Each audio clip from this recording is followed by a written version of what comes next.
deadlifts.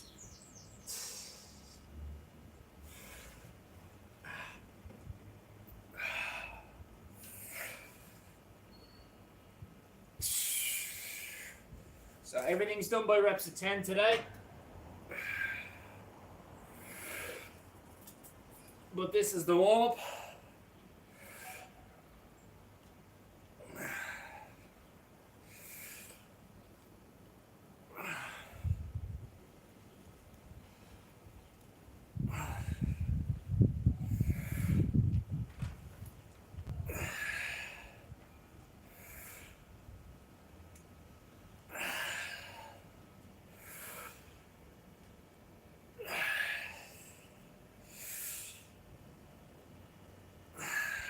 And one more.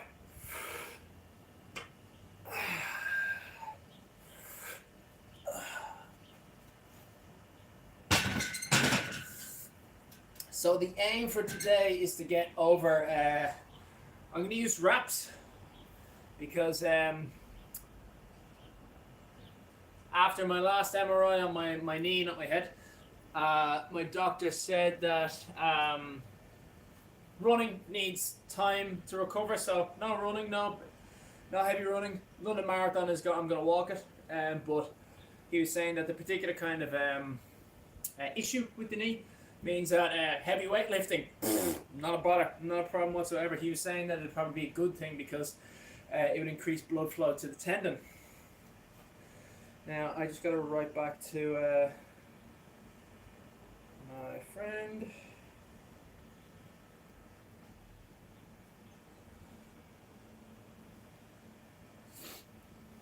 Hey, video did okay, but it's still kind of in like the twilight area where I don't know if it's going to go well or kind of fizzle out. So I'm just going to do a live stream just to try and do everything to try and boost it up. So I'll be patched up in about an hour and a half, and I'll give you guys a shout then.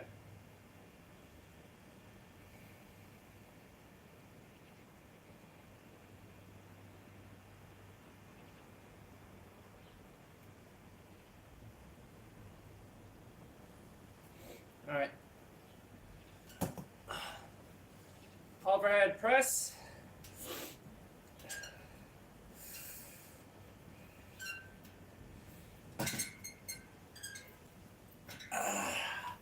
Jeez, I feel stiff.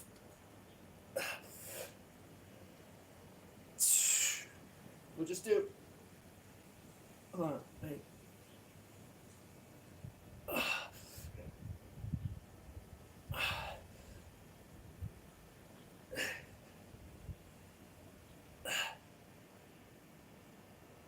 Hey.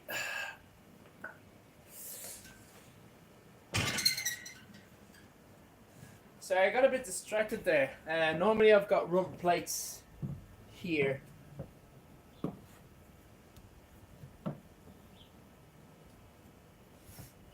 I suppose it's okay. Yeah, normally I've got rubber plates there, but I'm after seeing there's actually it's kind of a dip in the wood, which is, you know, if it's dipping there under very little weight, you know, doing heavy deadlifts on that, it's not like this was designed for weightlifting. I mean, it seems okay.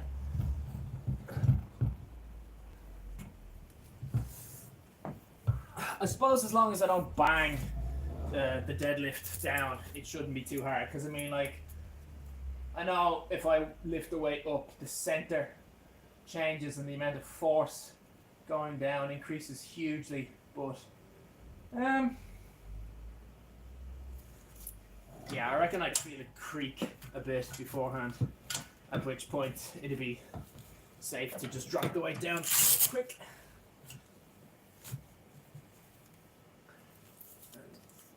Not have any hassle. But just in general, thinking about it, dropping a deadlift is fairly safe. I mean, the way you're lifting the thing up, it's ideal for just letting it sort of drop down at any point. You don't really need much training. Squatting, you kind of need a little bit of training of how to roll the bar off your back if you're not able to do your lift.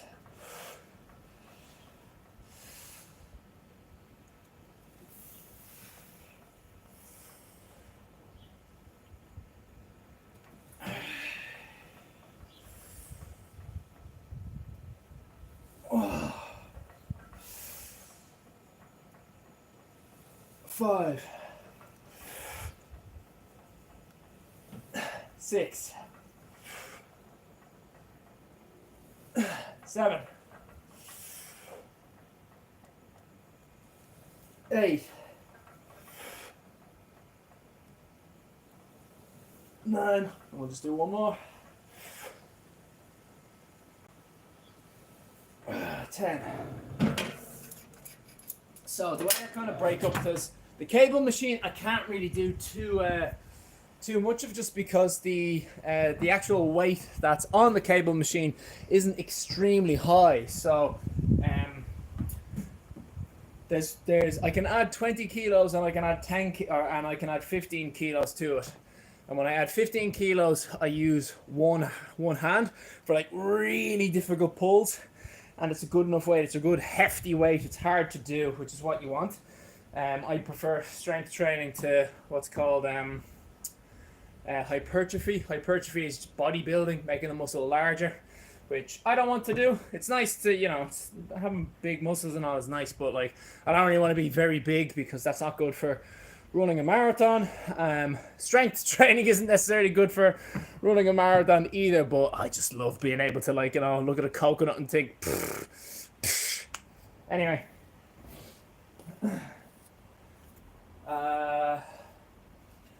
Today we do lat raises, so we'll do them without the elastic band for now, rather than kind of faff around with attaching it.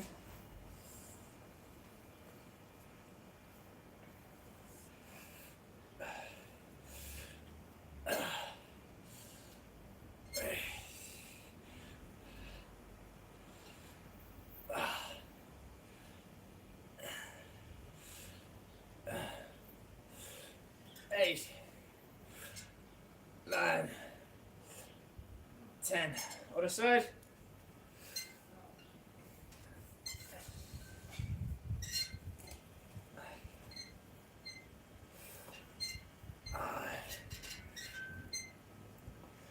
Seven, 8, 9, 10.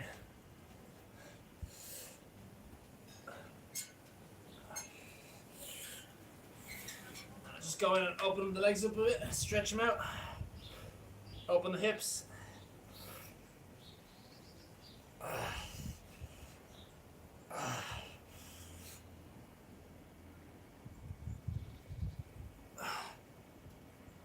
Okay, and when we're doing deadlifts, on the deadlift day, the kind of mobility training exercise that I have, I think is the slow-mo sprint, might be the balance. Slow-mo sprint, okay.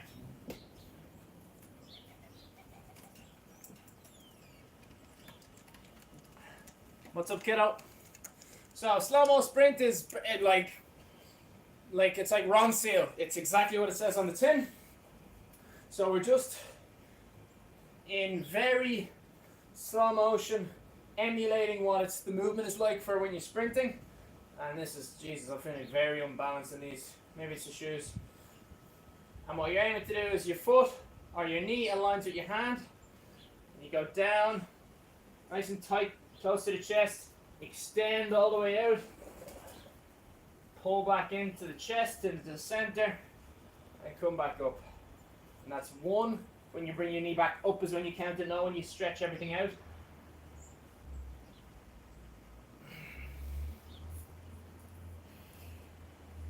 2.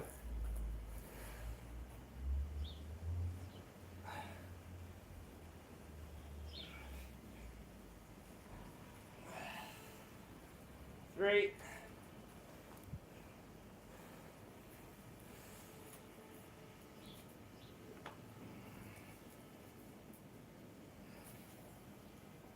4. That's 4.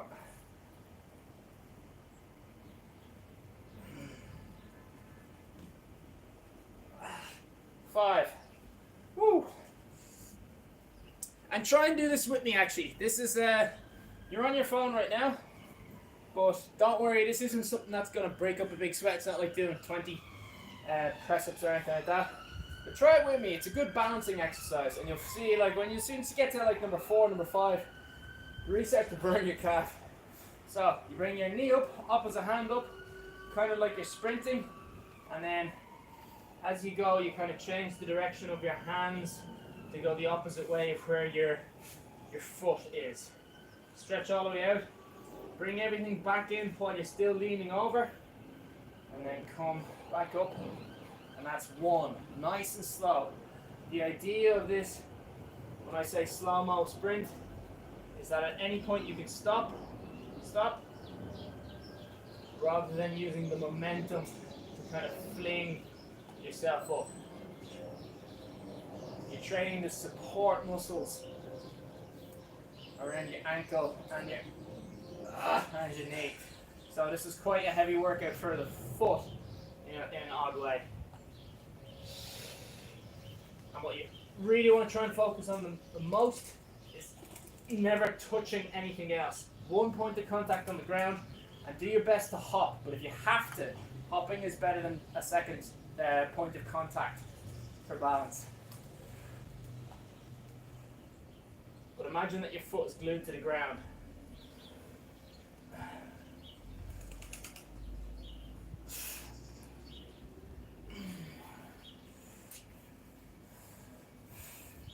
One more.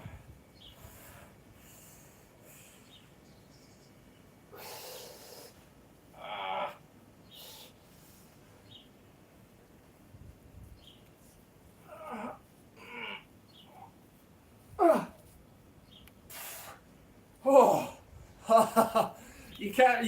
Honestly, you don't. You have no idea how hard that gets towards the end, where you're really like, you can't see it, but it's like you're keeping your hand. Like, you know, I'm holding my hand out here. You can probably see like my arm isn't tense up. I'm holding my hand out here, you know, for like a handshake. But now imagine you're an asshole and you're one of those people that does like the squeeze handshake to be like, I'm the alpha male, blah, blah, blah. Or like, you know, you're a bad sportsman and you've just lost your game of rugby or whatever, and you've got to try and, like, you know, save face by giving them, I'm going to squeeze his hand really hard. Like, don't do that. But if you're looking at the person who is the kind of wanker that does that, you'll see that they're there like this. Their hand is tense, it's stiff. It's like that. That's what you're doing with your legs when you're doing that. Your leg is really stiff, it's really tense, and that's what the movement is all about. That is crushing position right there. This is an unsafe location for deadlifts. Do you understand that?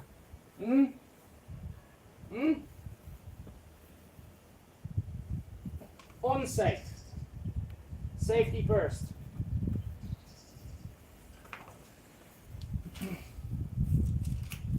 Okay. I think we go back to deadlifts. Yeah.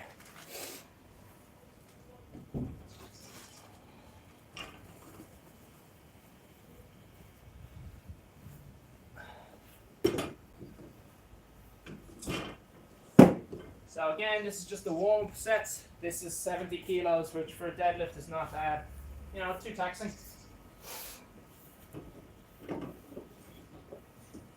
Oh, that could have been bad. Just the very tip of the finger. Ooh, that could have been really bad. Kinky. Oi, leave that alone. You know, it's like you stub a toe. Yeah, like that. Fuck.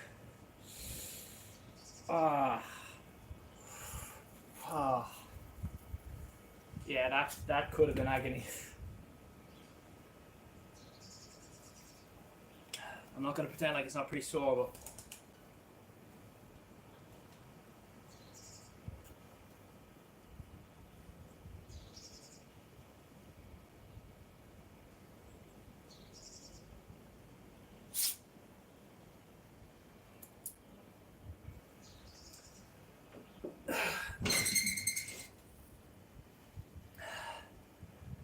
no joke. I had an ex-girlfriend once who, in an argument that we had, started hitting me.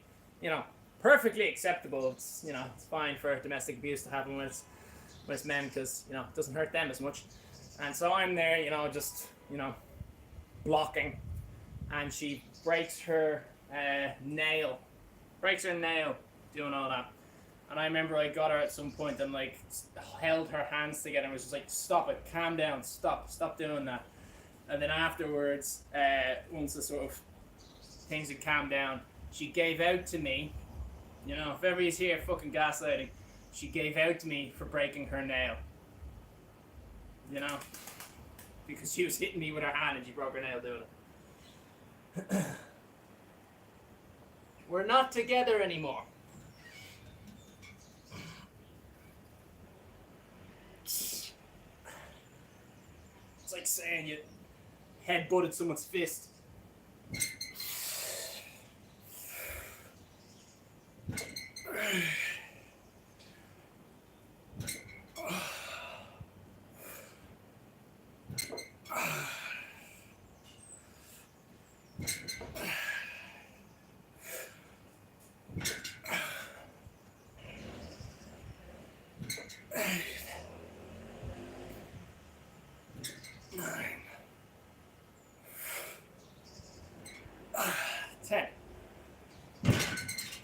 So I think what I'm in the mood to do today is I'm going to kind of go all the way up with the deadlifts to try and get over 105 kilos for 10 repetitions, which is hard on the grip. It's really hard on the grip. I don't have a very strong grip. Relevant to my size, I'm sure it's stronger than the average bar, but the when I wrap up, then that's a lot better. And I haven't been doing a lot of wrapping up because I was worried that it might be harming my knee, but doctor's orders, well, not doctor's orders, doctor's permission to go heavy on deadlifts, which the dude shall abide by.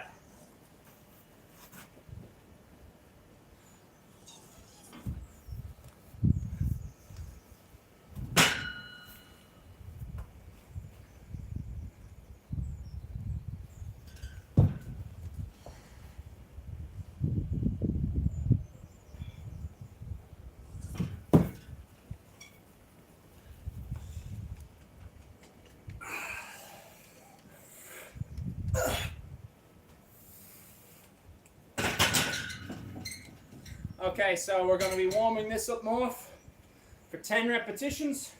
The marker for stupid wind. The marker is 52,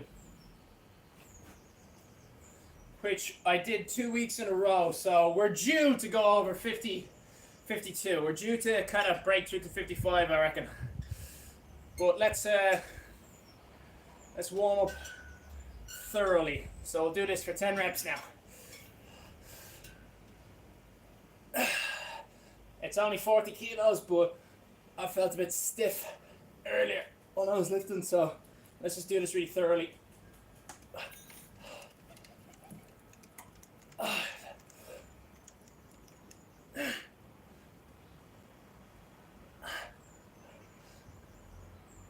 Eight,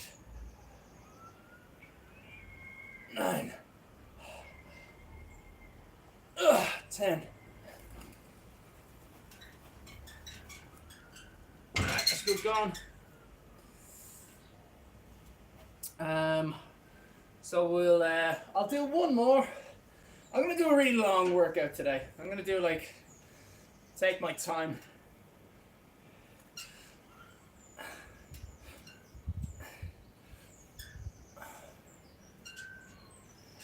Six, 7, 8, 9, 10.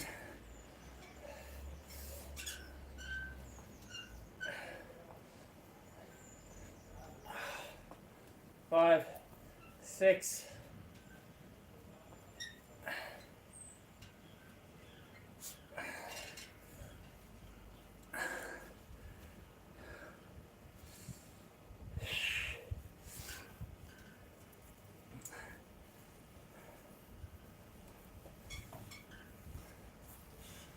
Okay, so we'll do this up to 15 repetitions now. We won't go as slow.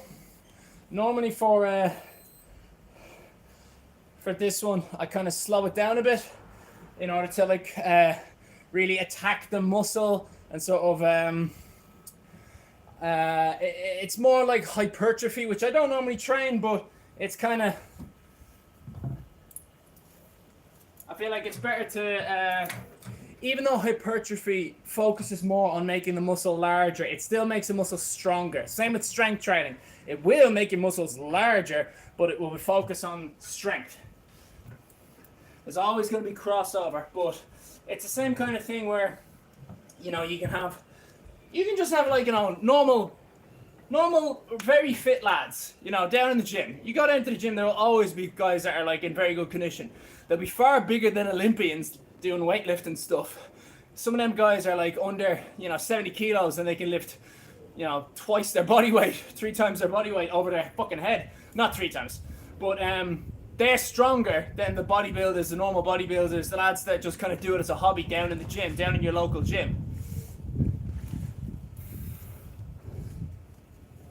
They'd be stronger and far smaller because that's what they want to do. They want to be as small as possible because it's a weight division.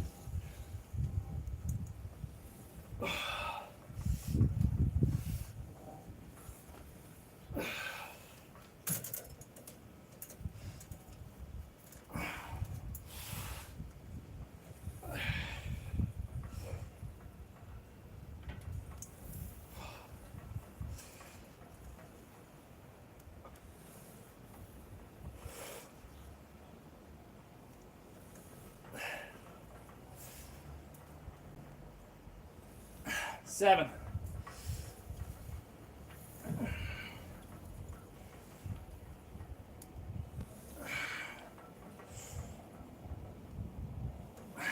10.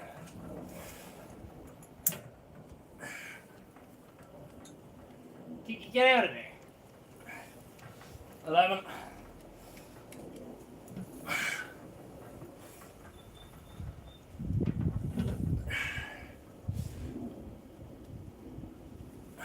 14. One more. 15. Woo.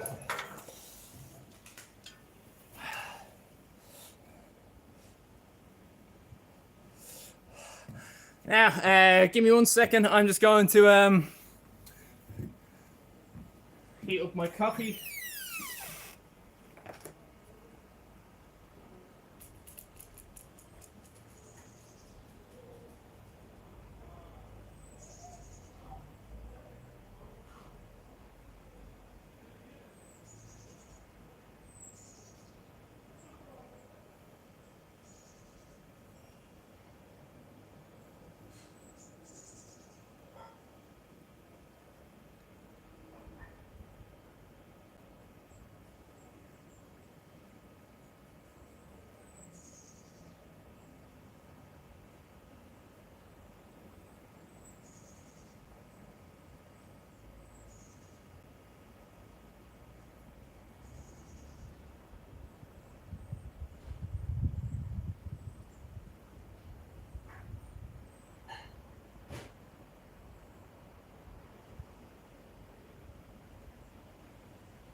I'm back, baby.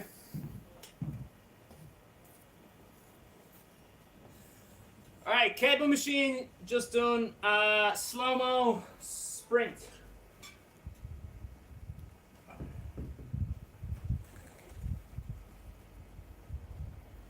Alright, knee up. Do this one with me. It's not going to get you into a sweat. And it's fun to see how good or how bad your balance is. This is quite a humbling sort of exercise where you just think all you're doing is standing on one foot. You'll see very quickly. Opposite hand to knee, and you just go down very slowly as if you need to stop at any time. You have to be able to stop. That's the rule. No momentum being used.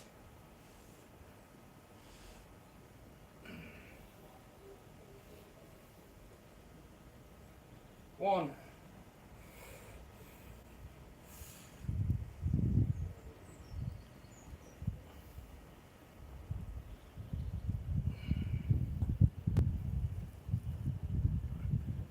Two.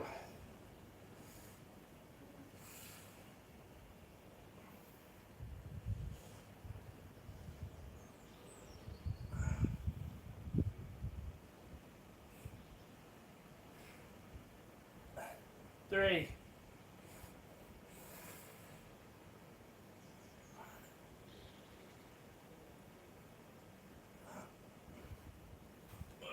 Fuck.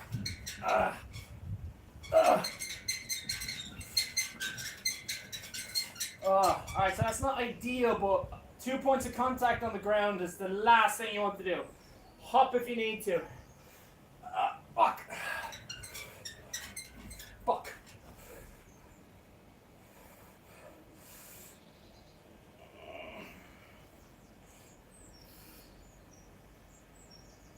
Four. Fuck. Shit. Alright, we'll get rid of the shoes. I need to have my feet closer to the ground.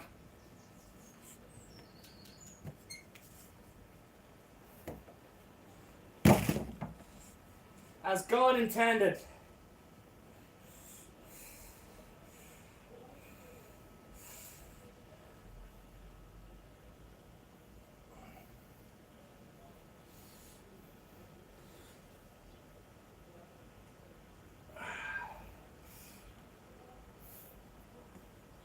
Five. Oh, Jesus Christ. See what I mean? If anyone else was joining in during that, it's much harder than it would seem. Starts off easy, and then, oh boy. Try and do this. See how many reps you can do nice and slowly for 60 seconds. So just up and down, very slow. Has to be slow. It's not a cardio exercise. It's not something that will get you into a sweat.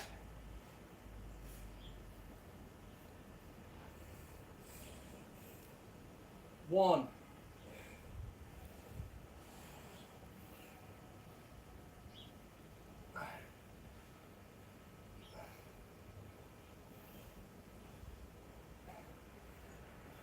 Two.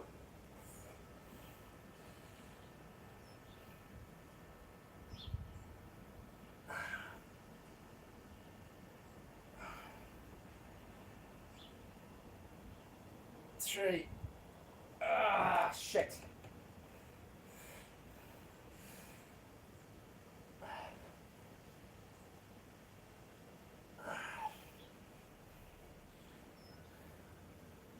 Four. One more to go.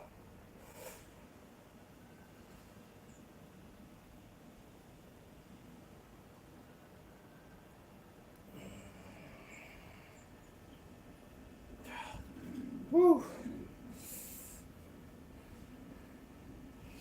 Okay, overhead press. But let's increase the weight. Yeah, I know what we'll do. We'll put on 50 kilos.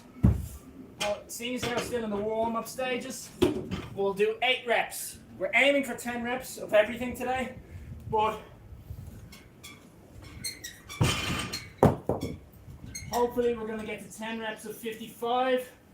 So warming up to that, let's do 8 reps of 50.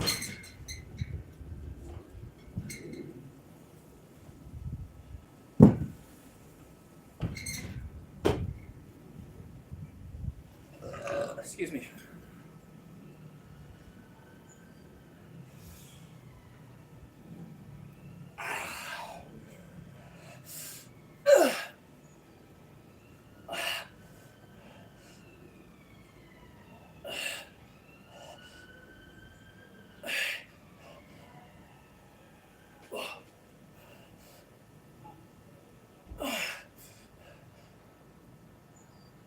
Thanks.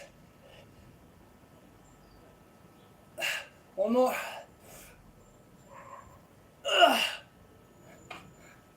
Alright, deadlifts next.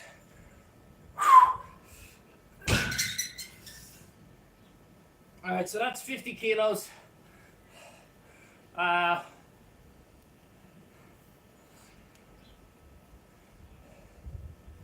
Let's take it up to 90.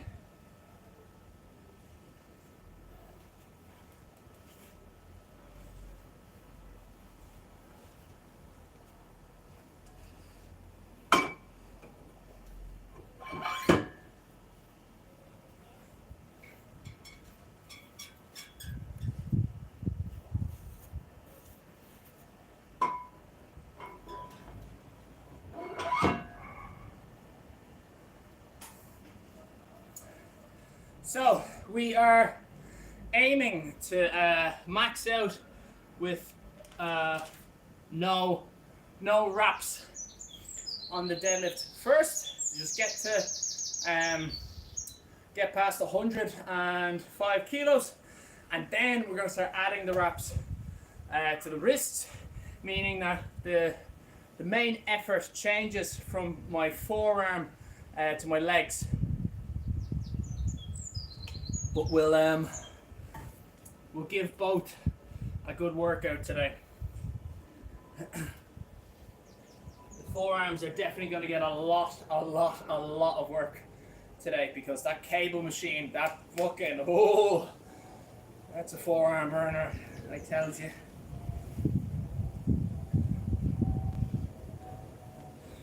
Alright, 10 reps, 1, 2, 3, 4, 5, 6, 7, 8, 9, 10.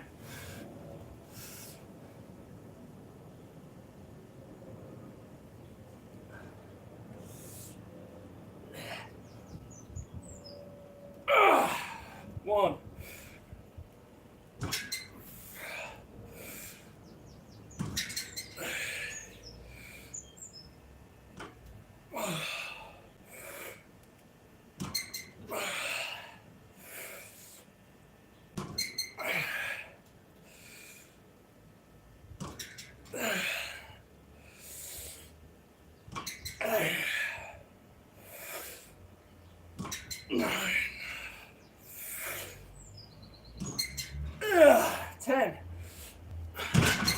That felt good.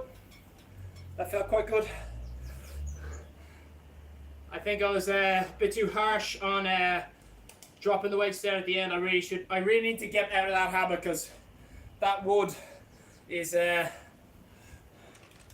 dipping a little bit, and we haven't had any heavy weight on that. So this wood here, this deck, must be taking a fair bit.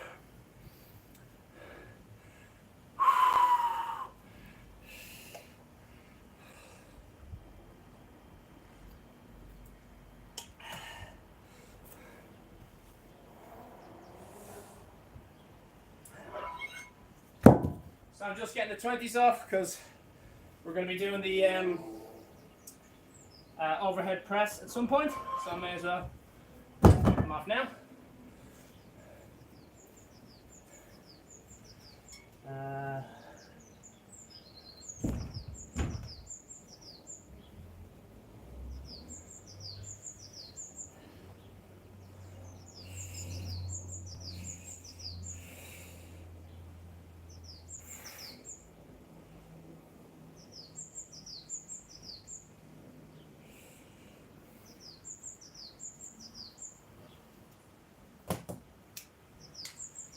Alright, so we just did deadlifts, cable machine.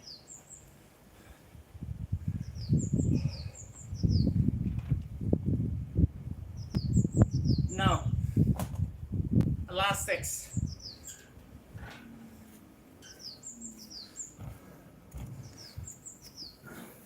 So This is a kind of a double exercise. It's both to help with the flexibility and strengthen the glute muscles. Makes your ass look good. That's basically what it is. But it's also, for me in particular, I'm according to the physios, I'm something called quad dominant, meaning that the front part of my leg works more than the back. So doing this activates the muscles on the back of my legs more, so that when I'm doing the deadlifts, they work harder.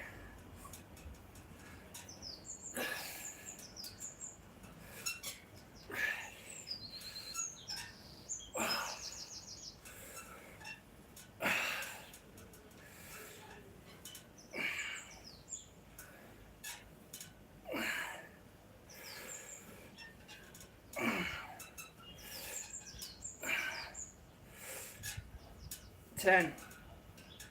All right, switch sides.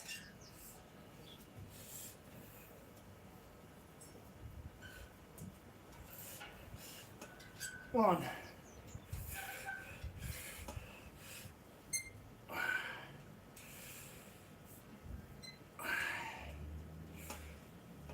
Oh.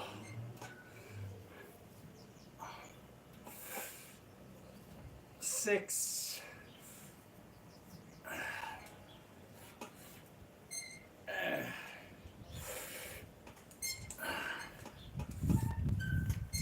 10.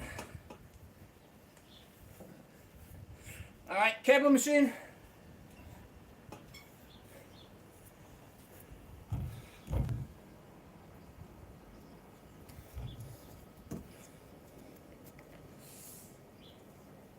So now what we're aiming for is going a little bit higher than 16. Sorry, took me a while to kind of get my brain in order there. Don't worry, I'm not having a seizure.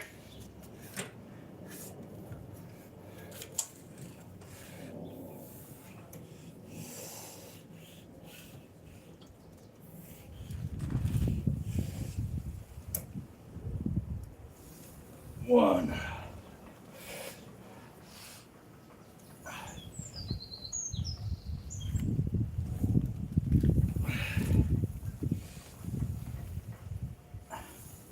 Four.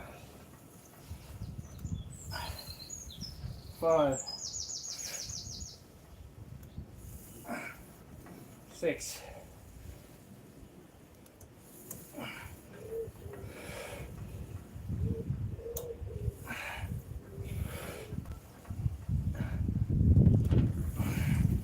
9. 10.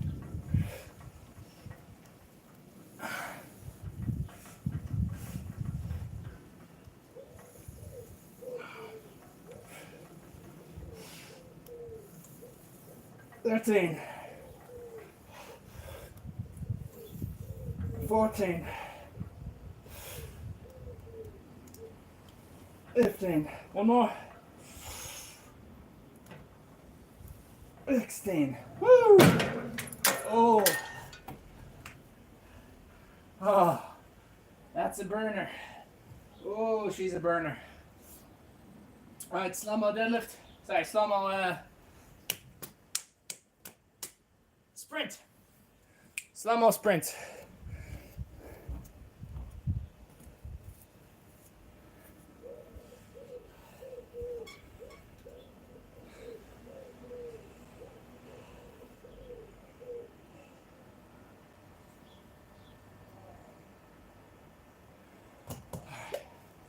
So this exercise, join in with me.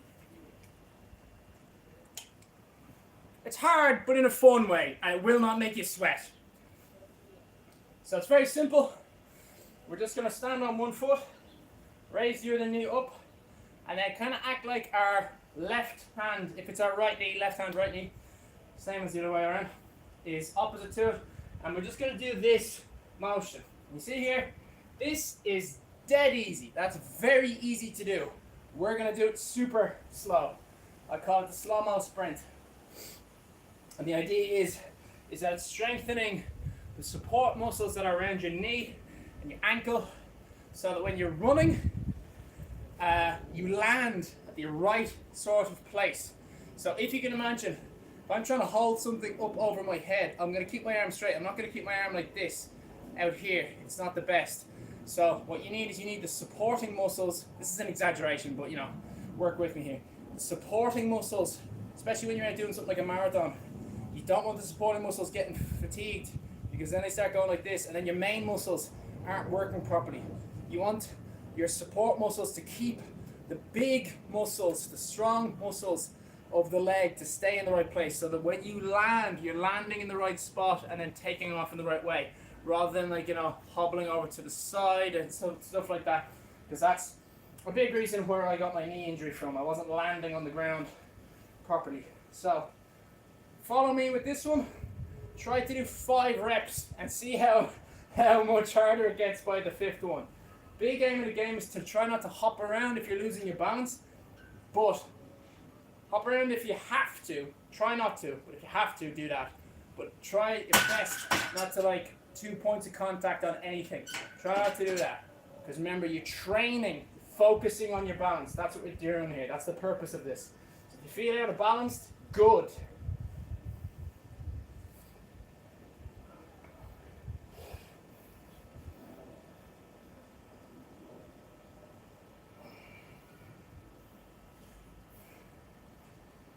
One.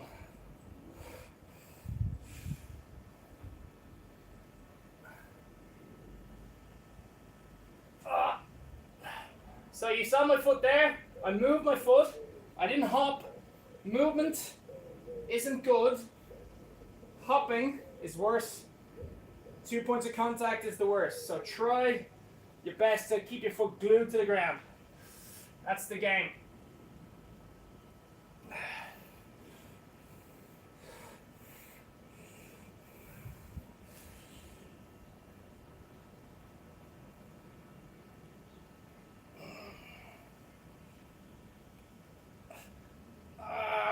Right there, that's ideal, that's what you want. My foot didn't come off the ground. I restabilized myself. And I can tell you my calf is fucking burning right now.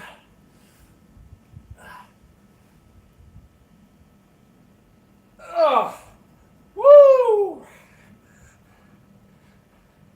Oh, right there at the bottom, kind of top of the Achilles, not top of the Achilles, actually yeah, top of the Achilles tendon, up there. I think at the bottom part of the gastrocnemius. I may have a glioblastoma, but I can still remember the correct pronunciation of the gastrocnemius.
Four. One more.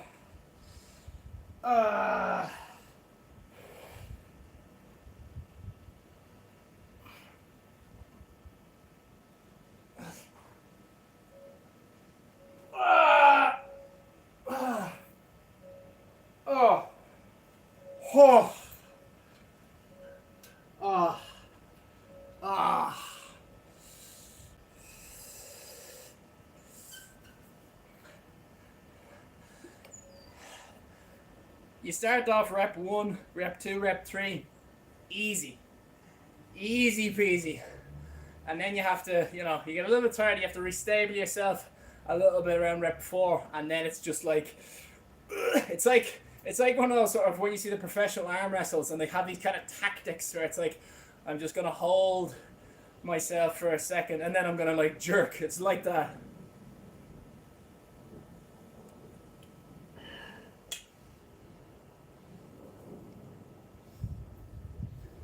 It's very like jiu-jitsu actually. That's what it reminds me of. That sort of feeling of you're building up tension, the two opponents are kind of moving real slow, and then there's just like a quick motion where it's like kind of, there's an opportunity, you go for it, you kind of explode.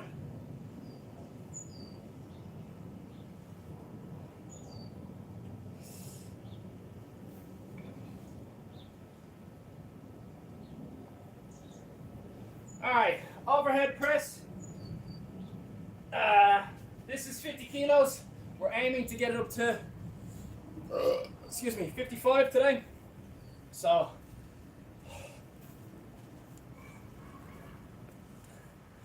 no fuckery. Just gonna get rid of that for the moment. Just re-rack it.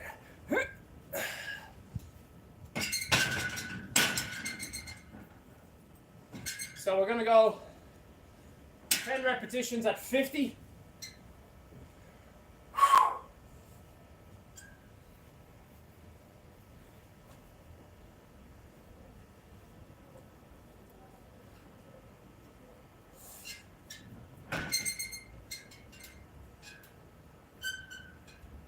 All right.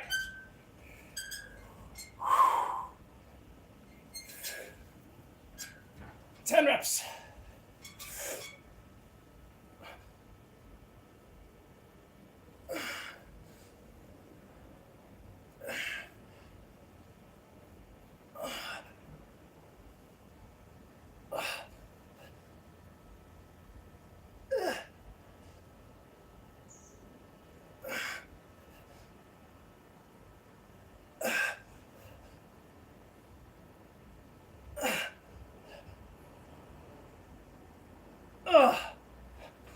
Whew, that is not going to be easy today.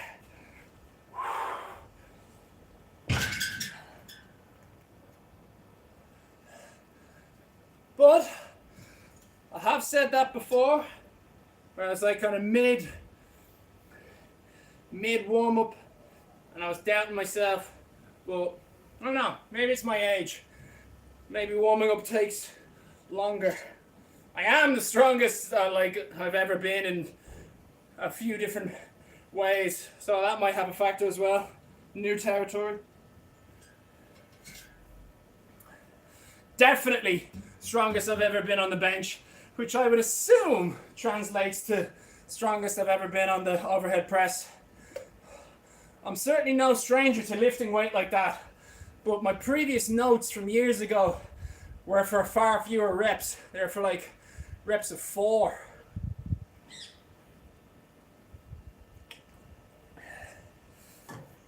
But I don't particularly want to do a lot of 1 rep max testing because it's not really needed. And unless you're under a lot of care, it can be a little bit dangerous. You're far more likely to get an injury doing a 1 rep max than, a heavy 10 reps.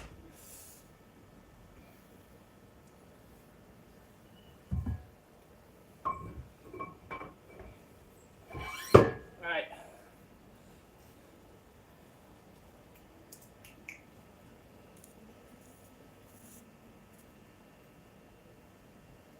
Let's go up to 100, see how we feel. Actually, fuck it. The deadlift felt strong. Let's push the boundary. Let's push the envelope. So that's this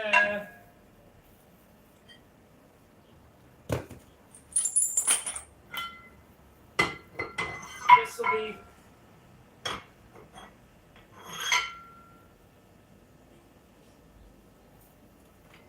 this will be 105.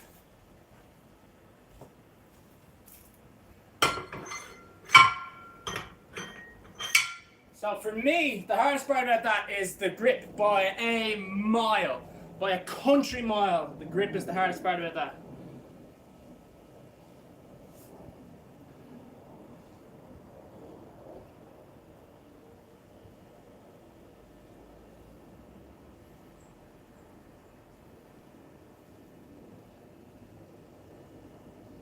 That's a good deadlifting song.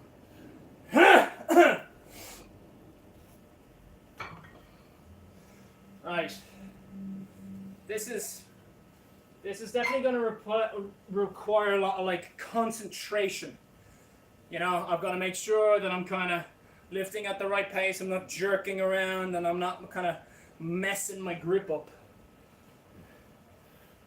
10 reps deadlift.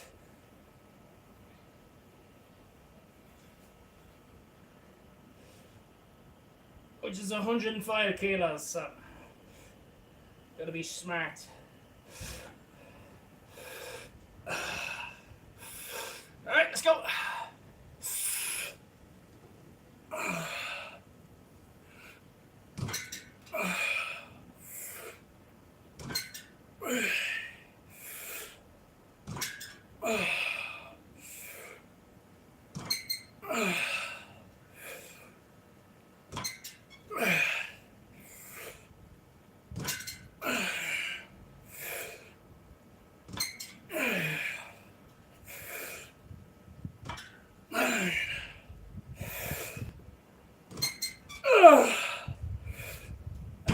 That was really fucking good. That was really good. Definitely go higher. Definitely go higher.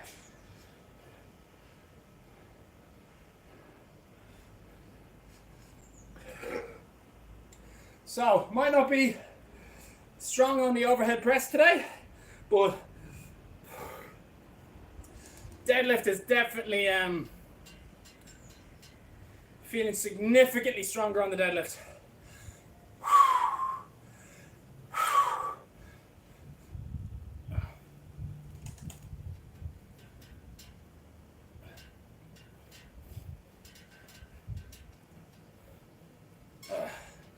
All right.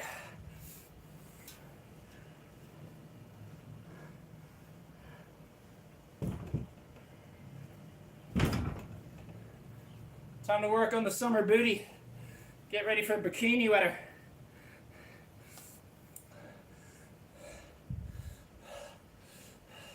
So, thinking about it, this might actually be a factor. The thing that tires me out the most when I'm doing a raw deadlift with no wrist wraps, but having everything else sort of turned on and aligned up the right way, I'm sure that certainly has a factor, because it just means that I can focus on the grip more. I can pay more of my sort of mental willpower in the moment to focus on keeping my hands from kind of, you know, like you want to go like this, you want to keep the grip like that as much as possible, because as soon as you start letting go like this, it goes away from your forearm doing the work to your fingertips doing the work, and that kind of means that you're changing players, you know. So you want to get the most out of one of your players before you switch to the next one.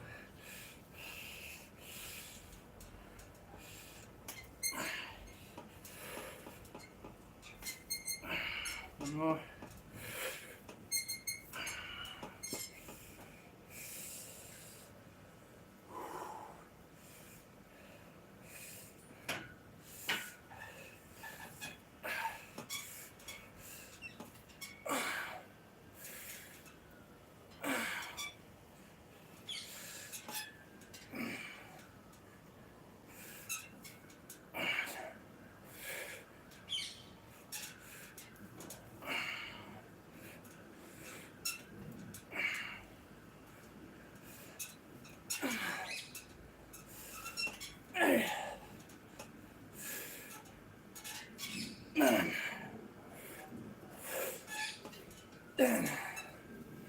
Woo!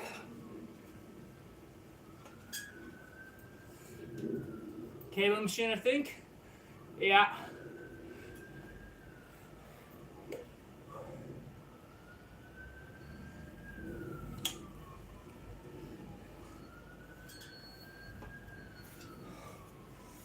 Alright, so this will be another quite focused on like a lot of grip strength. Pulling that backwards forward requires a hand quite a lot because it's more of an endurance thing. For me anyway, I've always found that the heavier a weight is, you know, the less it actually works on my hands. My hands are kind of, it's like the big muscles in the hands, they get tired quicker or tired in different ways. The hands don't have a lot of endurance, whereas the big muscles do. Whereas my hand has a lot of strength. So like my 1 rep max on a deadlift, actually that's a fib, I wouldn't be able to do that. Redact all of my words, they were all lies. Everything I said, they were dirty lies. Me just talking shite, absolute rubbish.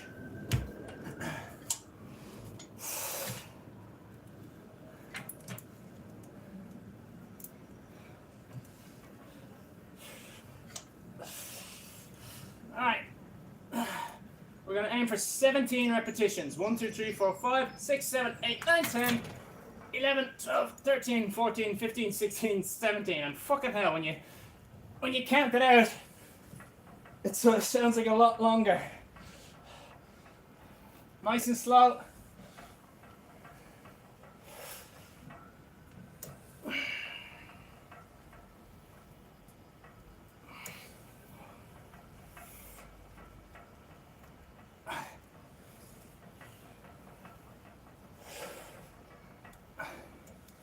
Six, 7, 8, 9,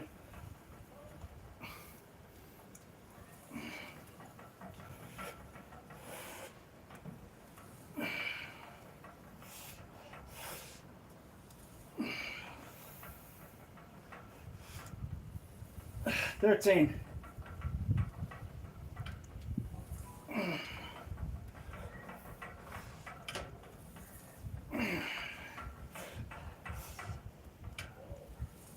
16.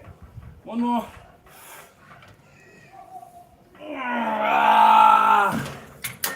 Oh. Oh.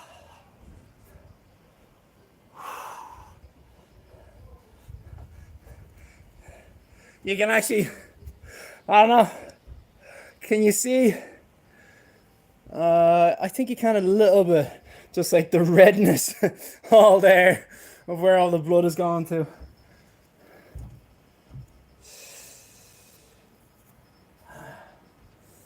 Okay, cable pull, slow motion, squat. Yes.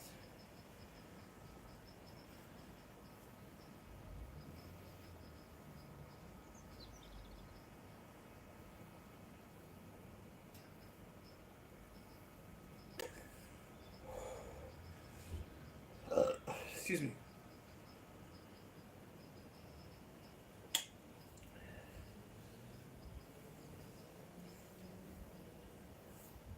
All right, do this with me. It won't make you sweat. It's a balancing exercise. Requires no equipment. You're just doing a slow motion fast run, slow motion sprint. Arms are moving kind of opposite to your legs. And you need to be able to stop your movements at any time.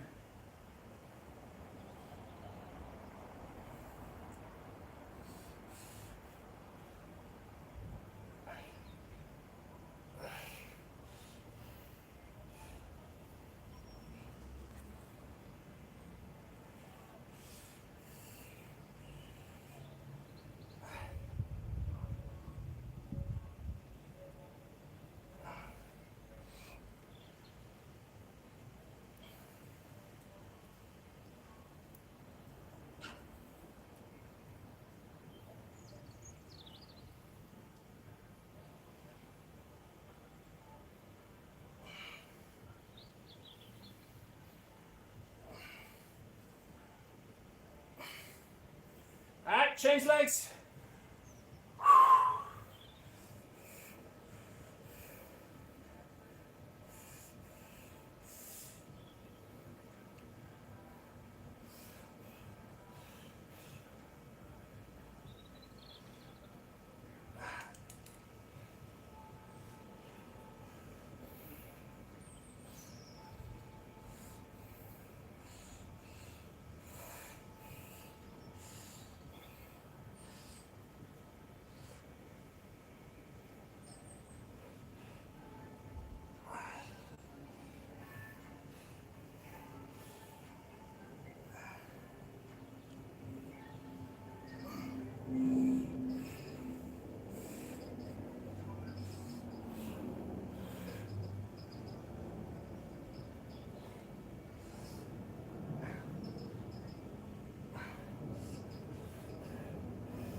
Whew.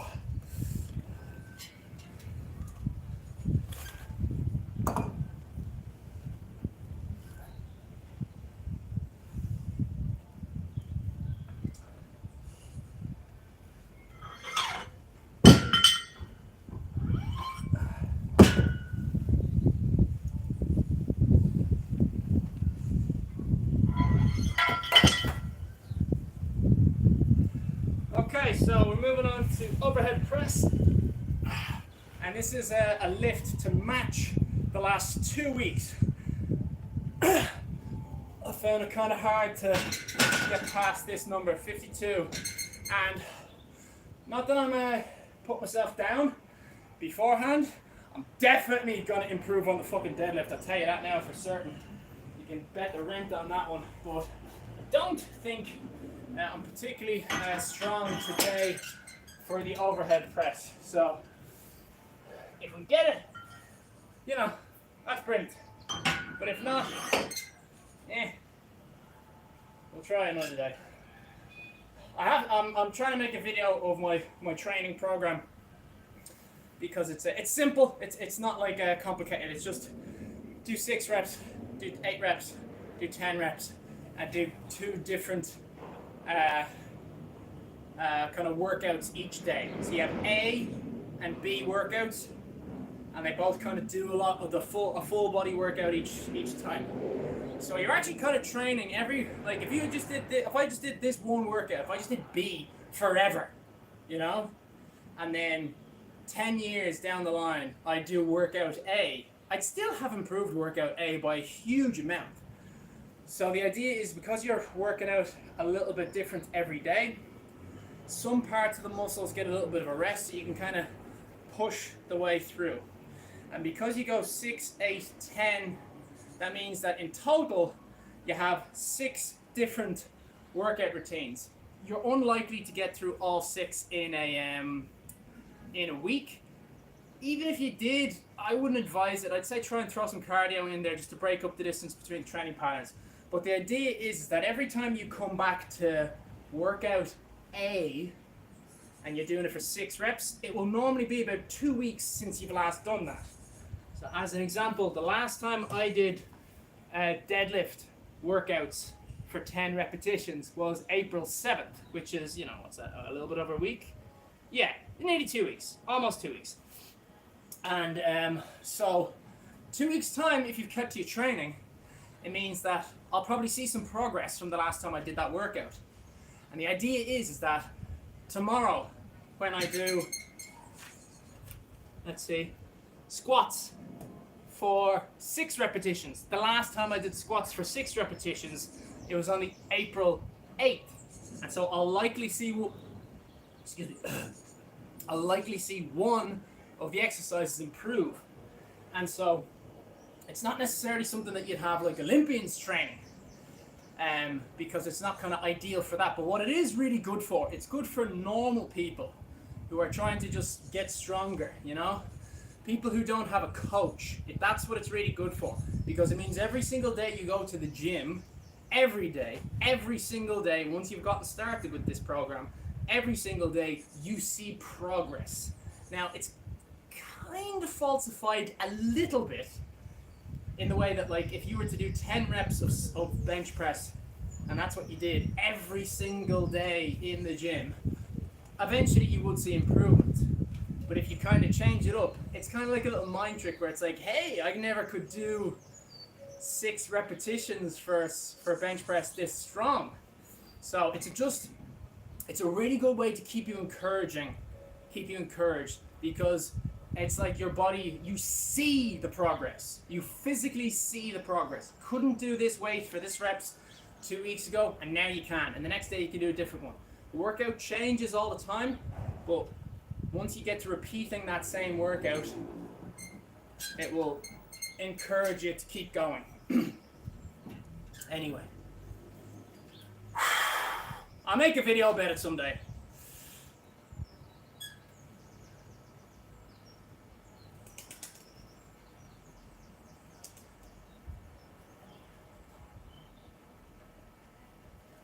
Okay.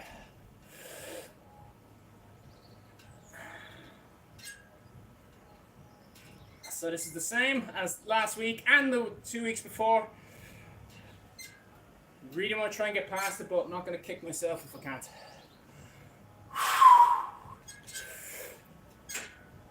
10 reps.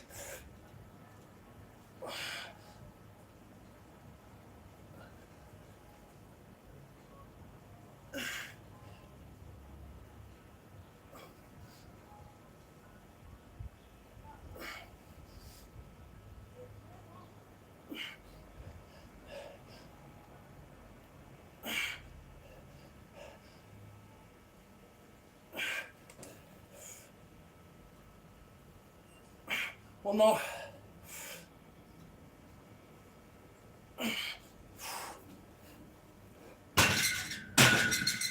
Oh. So yeah, as strong. So next time on the overhead press is going to be the big decider. Am I able to go above? I might have a chance, but 10 reps, to do 10 reps, increasing the weight of 10 reps is so much harder than increasing the weight of 8 reps, because you don't really think about it, because it's just like, it's only 2 more numbers, it's fine. But if you think about every time you lift, you've lifted 50 kilos. It's 52, but for the sake of it. So let's imagine you're doing that 8 times. That means that you've lifted 400 kilos. So if you increased your weight by 5, then that'll be what? 5 times 8 is 40. So it'll be 440 kilos that you're lifting. So it's significant. Now if you do it by 10, let's say that you do it by 10, that means that it's 500 kilos that you're lifting. And if you've increased that by 5 kilos, that's a lot more. It's significantly more. It's now 550. So you see the difference? It's quite significant. It doesn't seem like it, but those extra 2 reps, they add a lot of extra weight.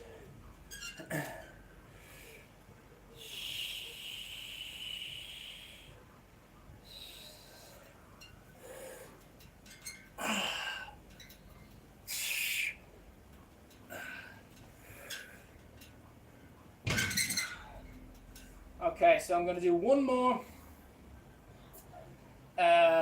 set of 10 without wraps. This is going to be the improvement that I want. But then I'm going to add the wraps and I'm going to improve it some more. Really push it today.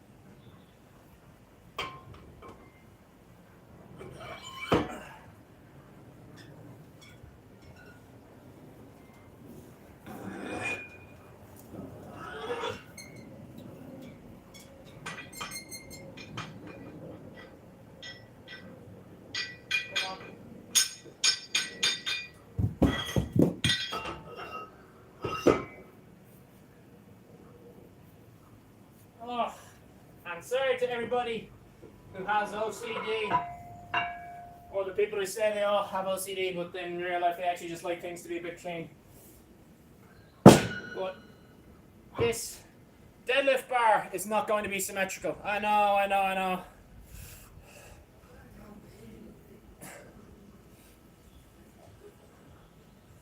I'm sure everybody in the audience is now praying to our Lord and Savior Jesus Christ to fucking have the cancer speed up and kill this bastard. Look at him with his non-symmetrical barbell. Yuck!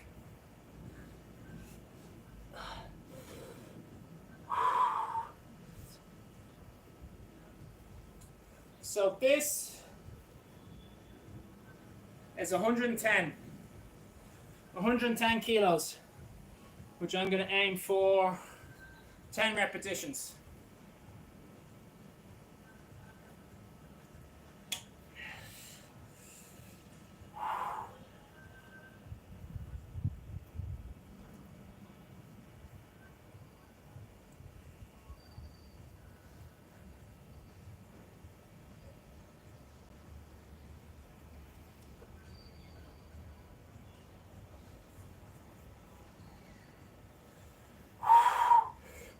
And this is going to be very hard. This is a personal best. It's going to be very hard, so I need some real fucking raging music. So I've got Aphex Twin, Come to Daddy on here.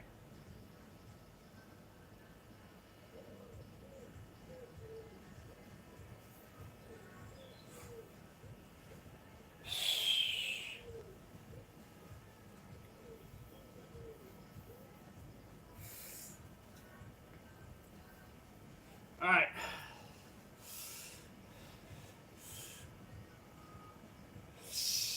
Ten reps. 1, 2, 3, 4, 5, 6, 7, 8, 9, 10.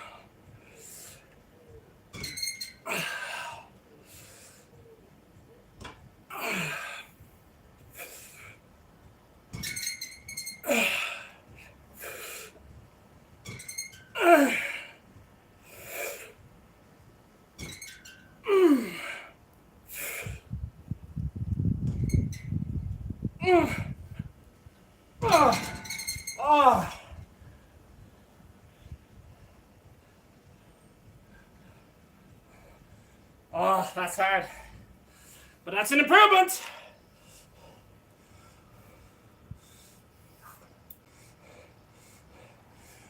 Good old psycho music always helps. You never need that extra push in the gym.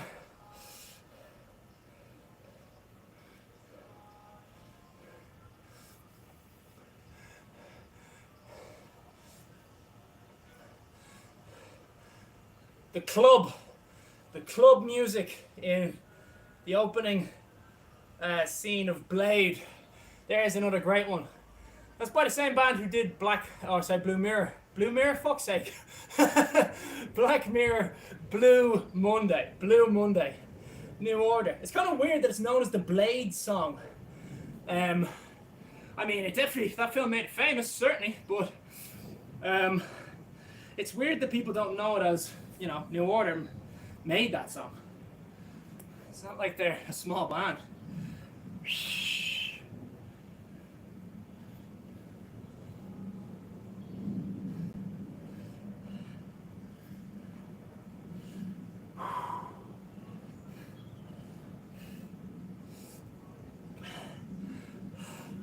Wankers going on about how Chadwick Boseman was the first black superhero to be put on film, and I love Chadwick Boseman's Get Up was such a good film. James Brown, amazing. Not enough people have seen that film, but it irritates me because Wesley Snipes not only was the first black superhero to be put on screen, he fucking started the Marvel cinematic sort of not universe, but he was the first person to come on and make it a big thing where the cartoons, the comics were being made into films. Spider-Man was 3, maybe 6 years after that, and Snipes made 3 films. One of them is a masterpiece, and the other 2, not so much. But he pioneered all that. Such a good film.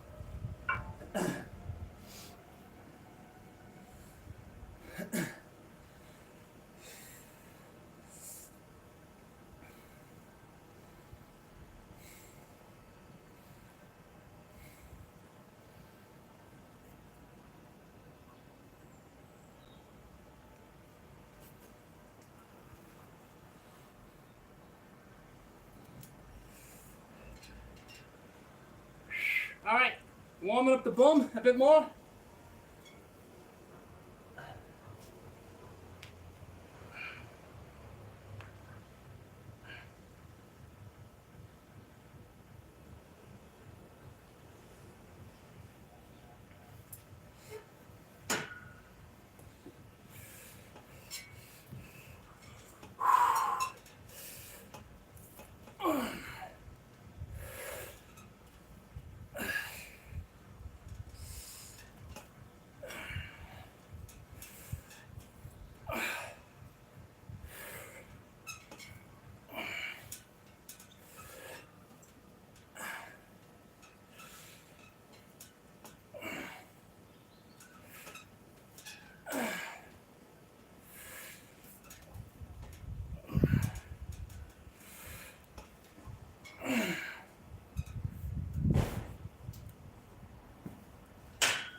Okay, capable. 17. 17 reps. Nice and slow.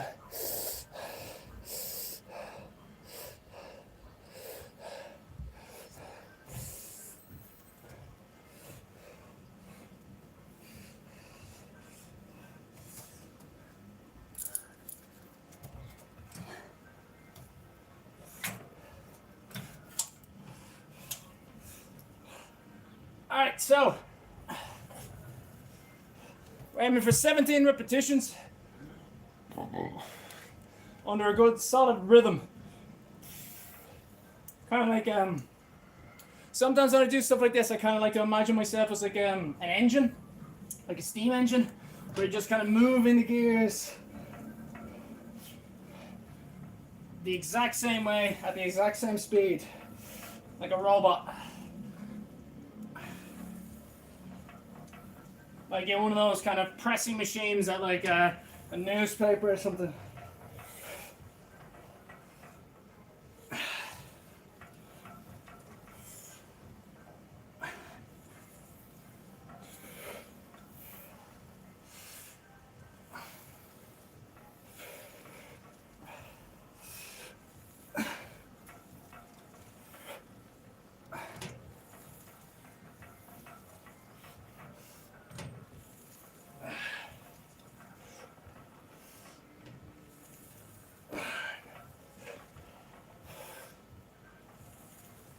Ten.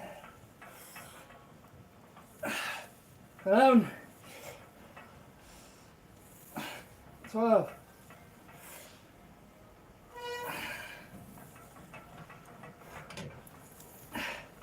14. 15.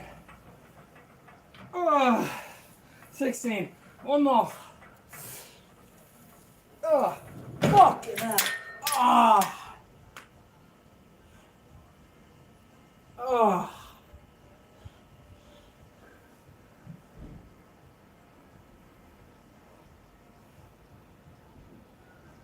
Oh, great.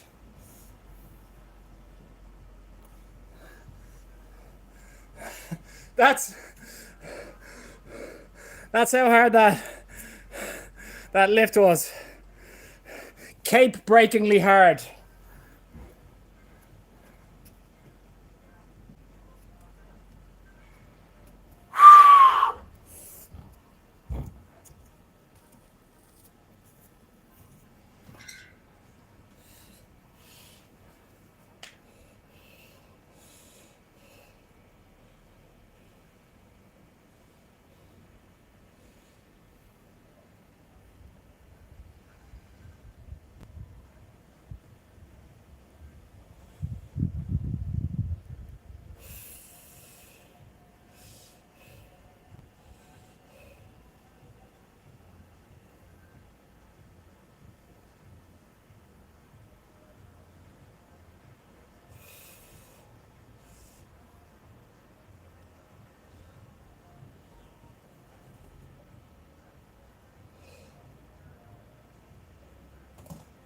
Okay. Slow motion. Sprint. So, try and do this with me. It won't make you sweat. It's surprisingly hard. The first couple are alright, and then you get to number 4 and 5, and you'll see, you know, how much you're not working your balancing kind of muscles. So, very simple. Slow motion sprint. Opposite hand to whatever knee is risen. And you're just going to act like you're sprinting slow motion. Like it's Chariots of Fire.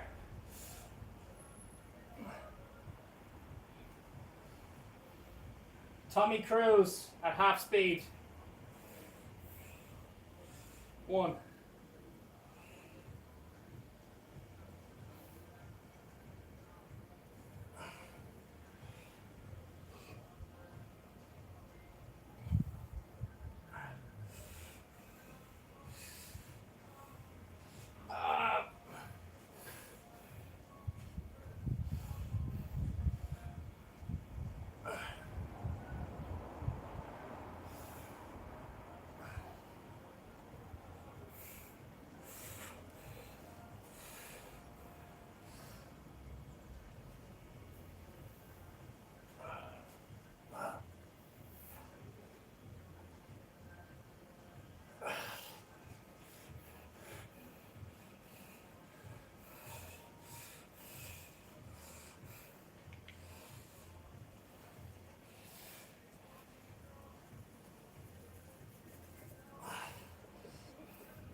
Oh, Jesus Christ.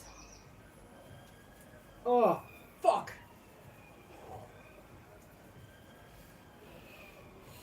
Alright, other leg.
Oh. Whew.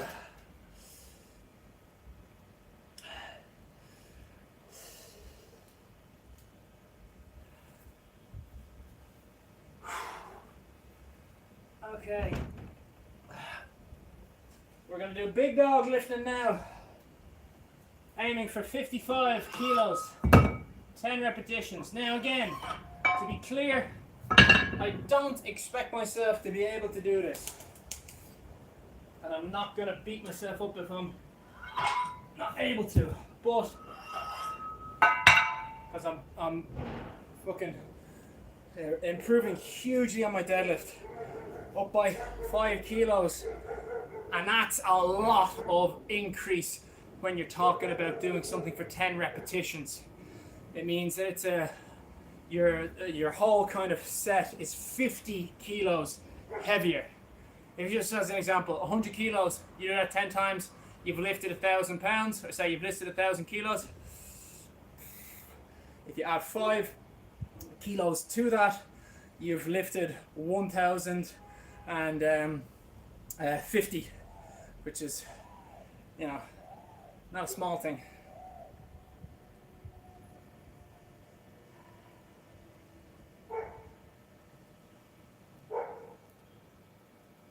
Okay, so.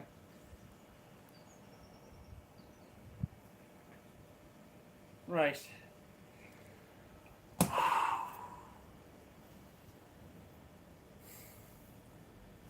This is going to be very hard.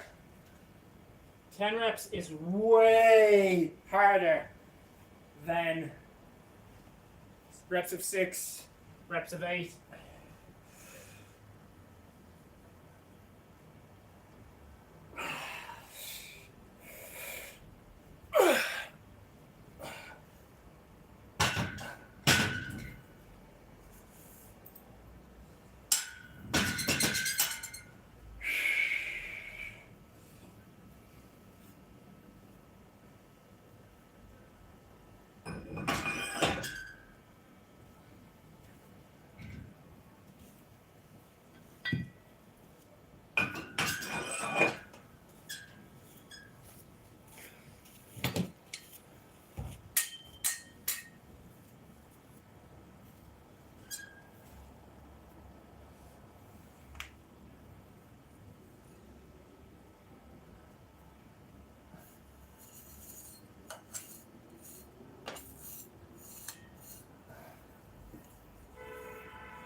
My dog is taking medicine at the moment, which makes her poo green.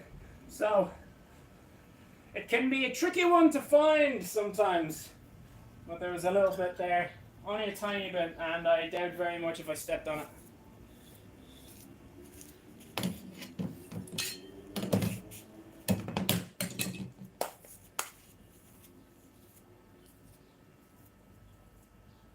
Okay.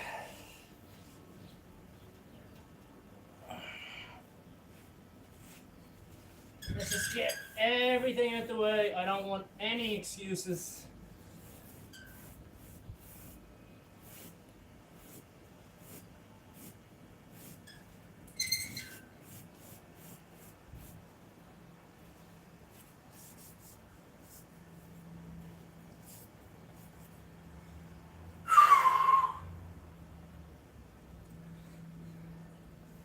And you know, let's take this off. When I say no excuses, I don't want anything at all to be messing around with my mind. So let's just, no bullshit.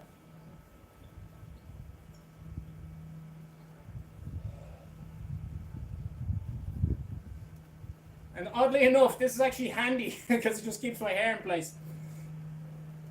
Just use it as a hairband. All right.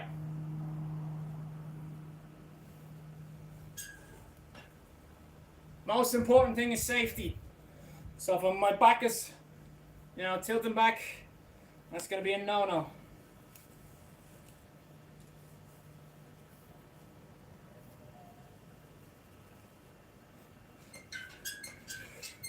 All right.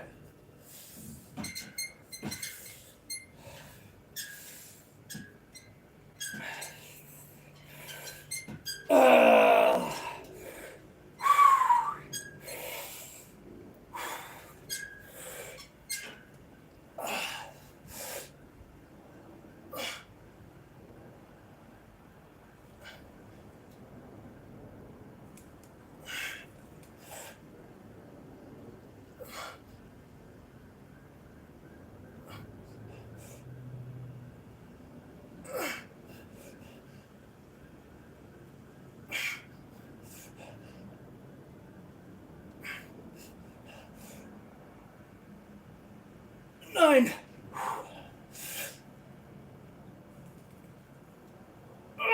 10.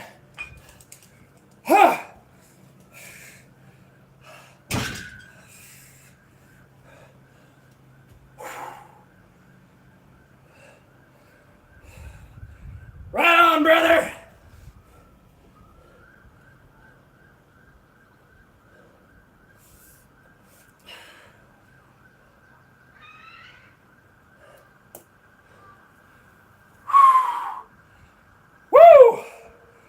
Okay.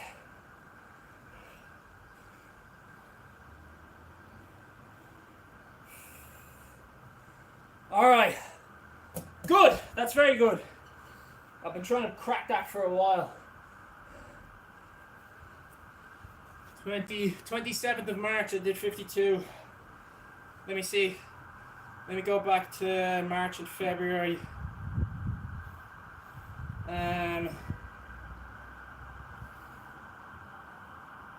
Oh no.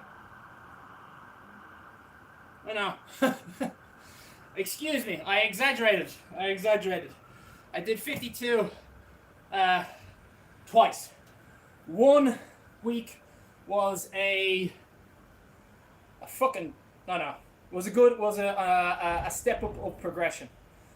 On February 28th, I was lifting 47 kilos. March 8th, I was lifting 50. March 27th, I was lifting 52. And then April 7th, I did 52 again. But today is April 20th, and I did 55. So you probably aren't, probably didn't hear me mentioning about how I've deliberately made my program so I see my progress every single day. Not every week, every single day. So that workout, I don't do it that often. But I do very similar workout that will have a huge amount of rollover to training on that same day. And it's just simply I do different rep ranges. So this will look like gobbledygook to you, but I'm just kind of, maybe you'll be able to make some sense of it. So this is the reps of 10 section. And then when I do the reps of 10 section, the next day, the next workout will be squats. These are all squats and deadlift. Sorry, squats and bench press. These are all deadlift and overhead press. So today I'm doing 10 reps here. The next day I'll do 6 reps here, and then I'll do 8 reps here, and then 10 reps here. See how this is going? And then I'll do 6 reps here, 8 here, 10 here, and it just keeps going like that. Okay? So you're going 6, 8, 10, but you're also going A, B, A, B, A, B. Now if you do lots of squats and lots of deadlifts, they're very similar in how much they're working. They're working your legs, you know?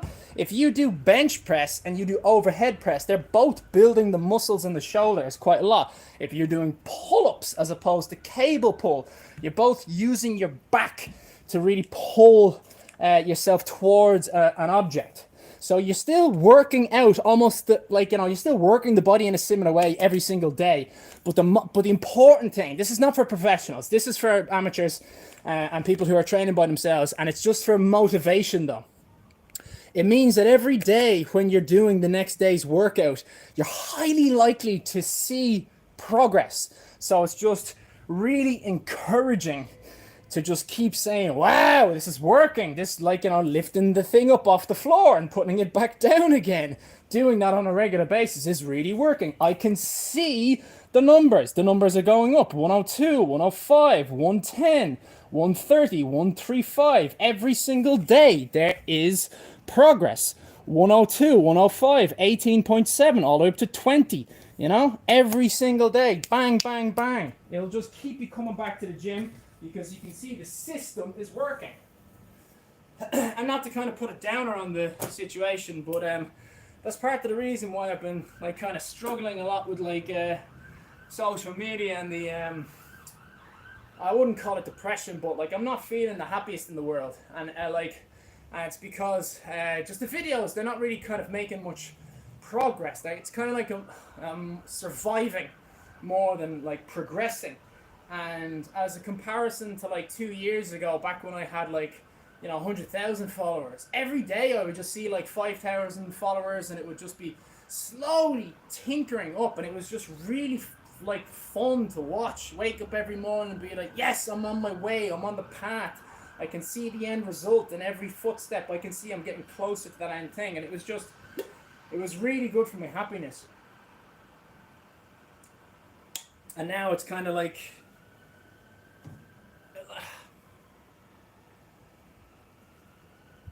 it's like what I thought was the sun at the end of that sort of path, sun at the end of the rainbow, whatever way you want to think about it. It's kind of like I'm now a lot closer to that.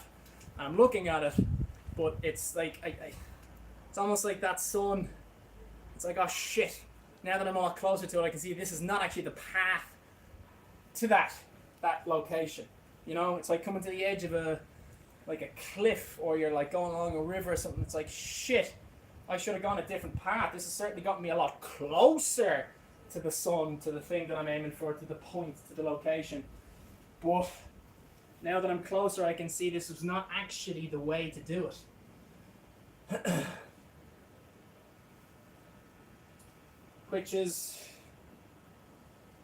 hard, but fucking very, very hard, very like far away from me saying, alright, well, I'll turn around and I'll give up. That's certainly not on the cards.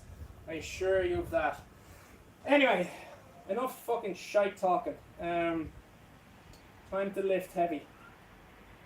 So let's just go to 130 kilos. This will be a marked improvement, but I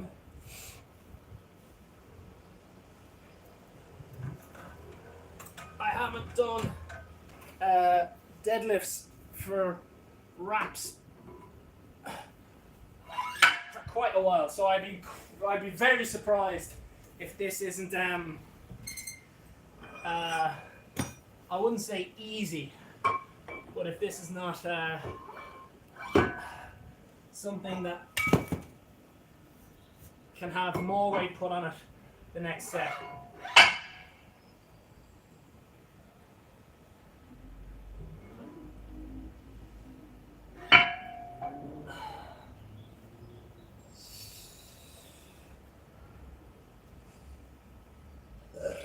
Excuse me.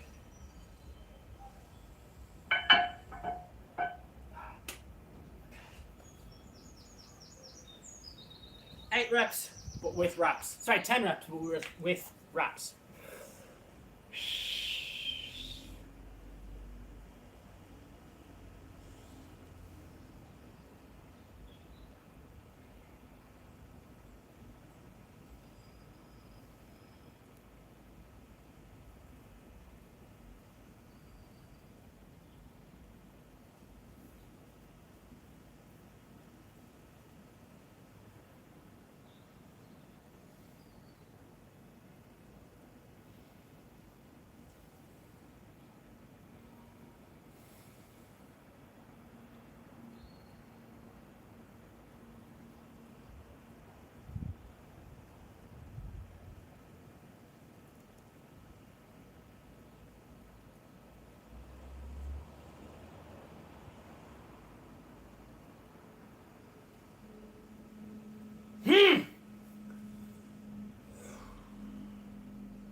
And because this is a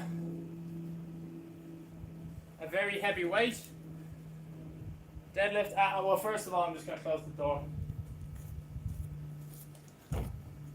That's a weight that I'm probably going to be able to have a lot of control under, but if the dog were to get under there for whatever reason, I could very easily, certainly injure her, possibly kill her, so we're not risking that.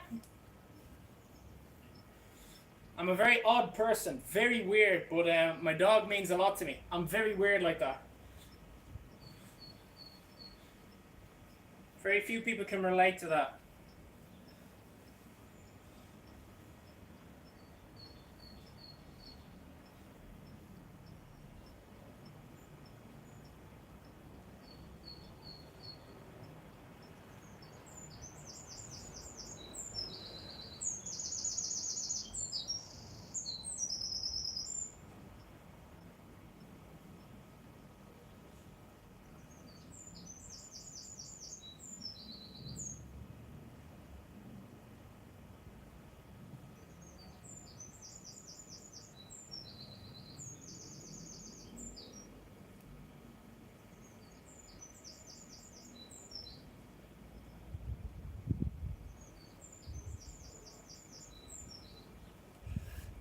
Okay, 10 reps.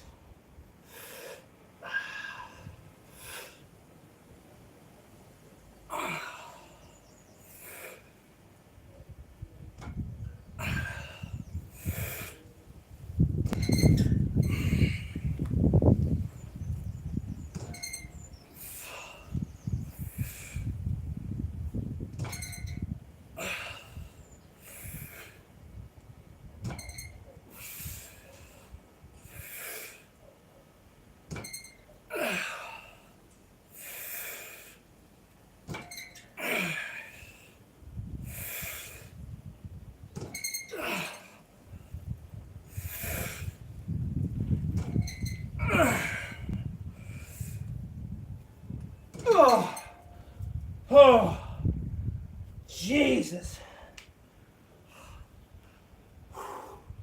That is a lot harder than 110. I was not expecting that.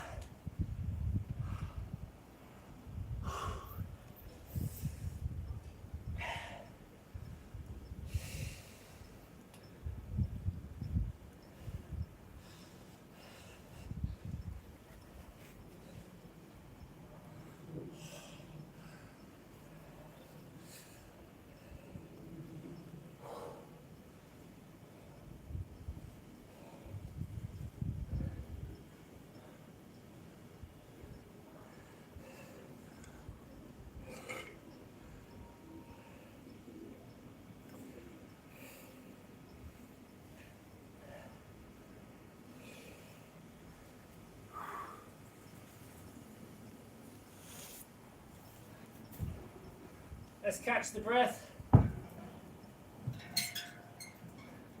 just take the weights off while I'm catching my breath.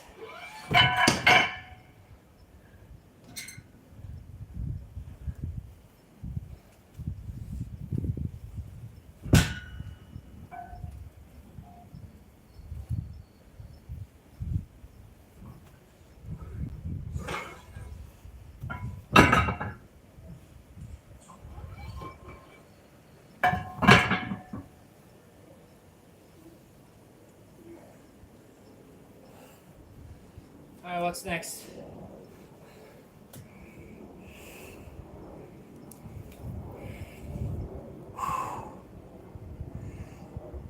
Alright. Bumming. Bum time. Elastic ass.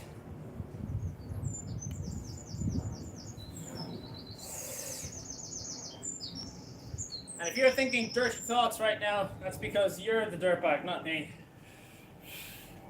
I didn't put those thoughts in your head, you did.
Hey. 9. One more.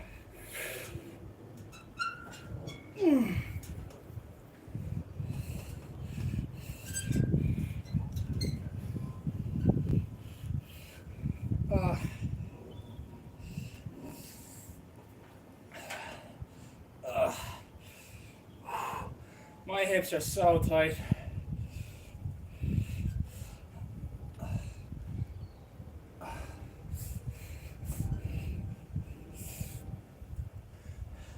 If you want to try and work on your hip flexibility, this is actually a really easy one. So everybody kind of knows, like, you know, stretching the legs out. Oh yeah, how far can you stretch your legs out? But something that people don't kind of focus on enough is how, like, put your legs, do this right now. I assure you, even if you're in, like, an office space, you will not look that weird doing this. So put your feet quite far apart, okay? Like you're stretching. You don't have to go down and go, like, you know, do all this nonsense. But put yourself into this position and then try and put your hips forward, okay? And see how much harder it is. So if you want to go really wide, you know, you can go, you know, down like this, and you can bend your chest forward. And yeah, it's a nice stretch and all, but now try to see how much harder it is to do that with your hips forward. It's very different. So a really good way to stretch out your hips without kind of, you know, getting down onto the ground and, you know, making a big faff about it. It's just take a really wide stance with your heels in line with your toes. So what we don't want is we don't want our toes pointing out, because that's quite easy to do. What you want is the heels to be out and the toes pointing forward. And you don't want to cave the knees in like this and then drive forward, and you'll feel your hip flexors really get a good stretch doing that.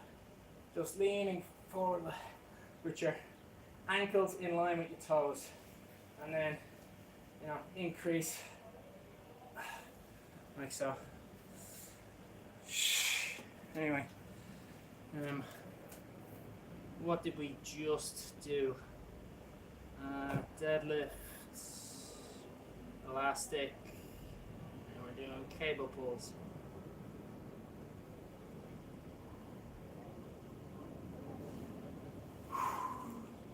Alright, 17 on the cable pulls, 1, 2, 3, 4, 5, 6, 7, 8, 9, 10, 11, 12, 13, 14, 15, 16, 17.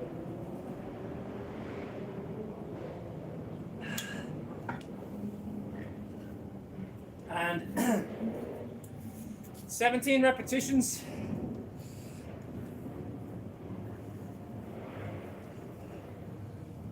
But while we're doing the 17 repetitions, try to keep everything nice and smooth motion.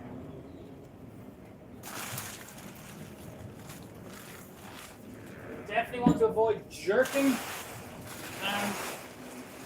I don't mind with this cable pull. I don't mind that I'm not strict with having my lower back pull quite a bit. So if you'll see me, I'll do quite a lot of movement like this, where my arms aren't actually doing most of the work, my back is doing the work. But I'm all right with that, as long as I'm consistent. I think that's what's more important.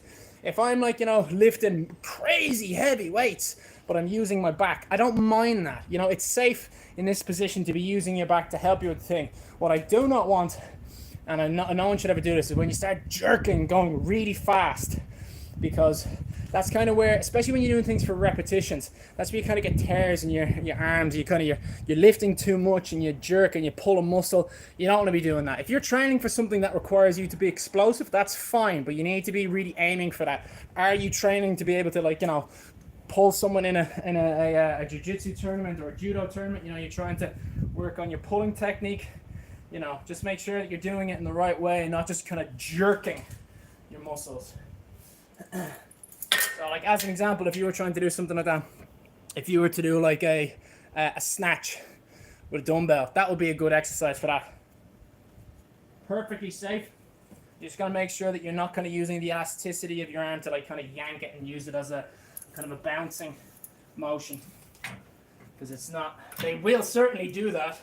Your muscles will definitely do that. They certainly will help, but you keep doing it and then it's like you strain them too much. You shouldn't rely on them to be able to do that.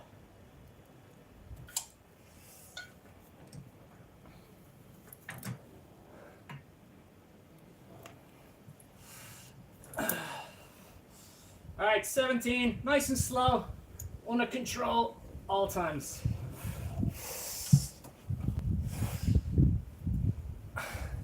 1,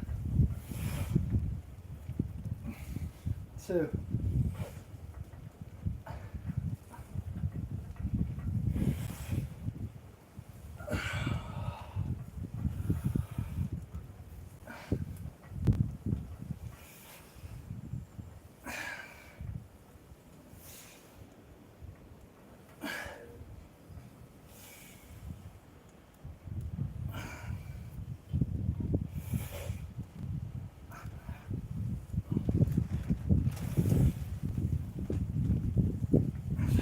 Ten. 11.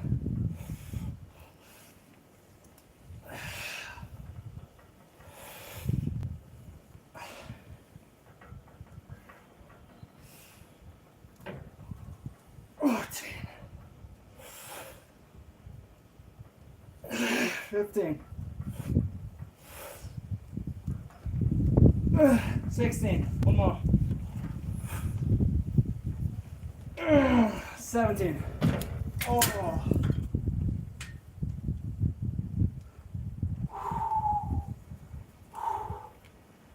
Oh.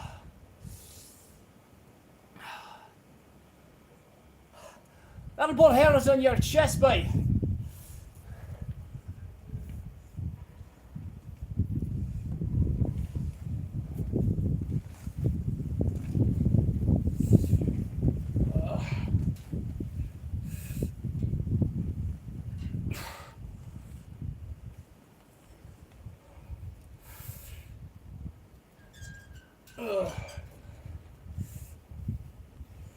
Okay, slow-mo now? Yeah. Slow-mo and then back to overhead press. So, with the overhead press, I want to try one more time doing 55.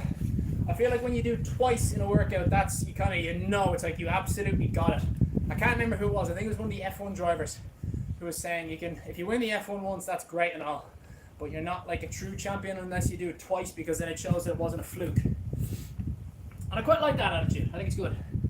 1 is great, but 2 is like, nope, I wasn't lucky. All the other racers, the best racer wasn't like knocked out. I was consistent, did it twice.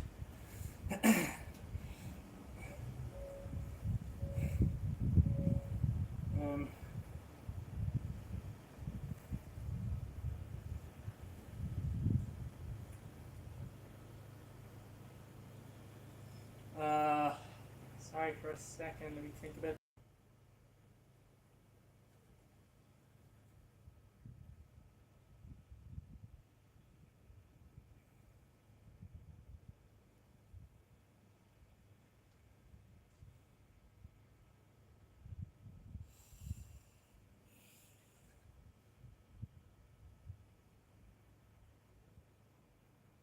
Okay.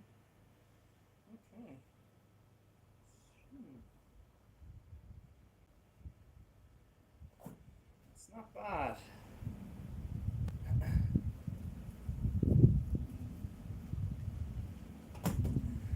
So I was just checking a 1 rep calculator, 1 rep max calculator. They're not accurate. They're somewhat accurate. Don't take them as like, I was going to say as Bible. Scripture? Don't take it as... What's the phrase?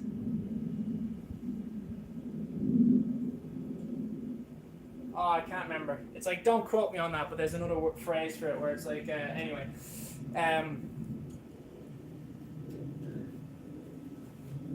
Oh, that's going to bother me now. Anyway, let's get on with the thing. Basically, it's a rough estimate of what your 1 rep max is, and it's like you calculate, hey, 10 repetitions for this much weight. What is my estimated 1 rep max? And I don't want to be trying 1 rep max on a deadlift anytime soon, particularly on that floor. It's not safe. I'll have to do it out there in the grass. And I'll do it at some point in the year, but I don't want to do it now. Especially with the London Marathon just around the corner. 1 week actually, 1 week exactly. Where I'm going to be walking it, wearing a lot of t-shirts rather than running it. But I still don't want to have my leg fucked up from trying to 1 rep max on a deadlift. Out of curiosity.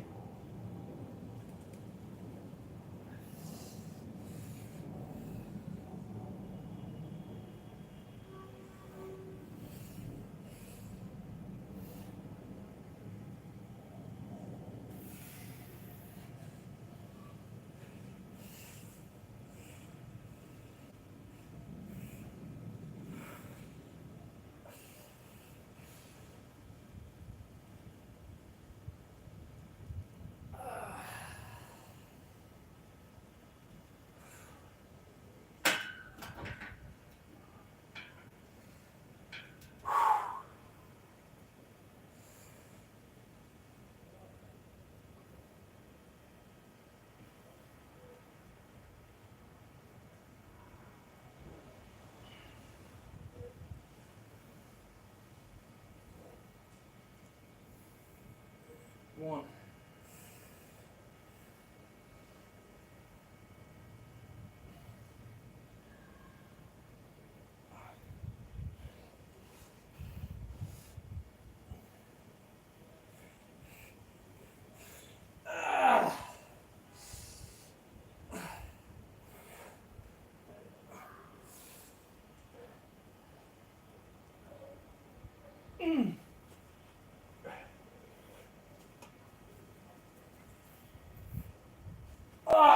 Oh, come on, come on, come on.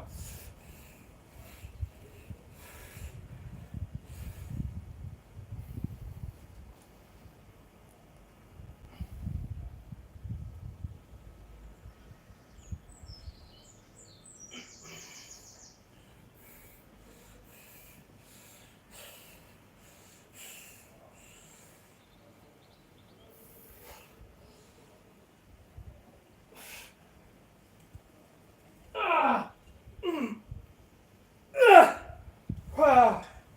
Jesus Christ.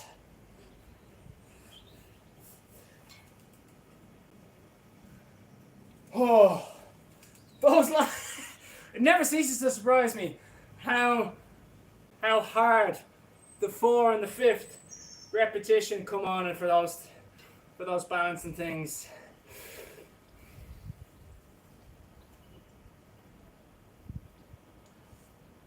Okay, I'm gonna go one more set of everything.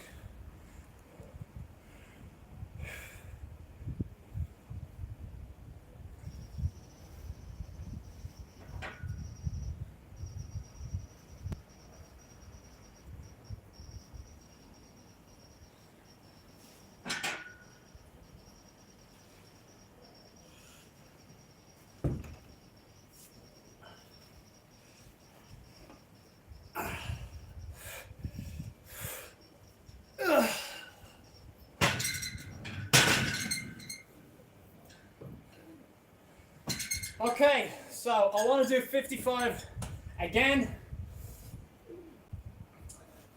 and I think 130 deadlift. I think we can go a little bit higher. Let's go 135.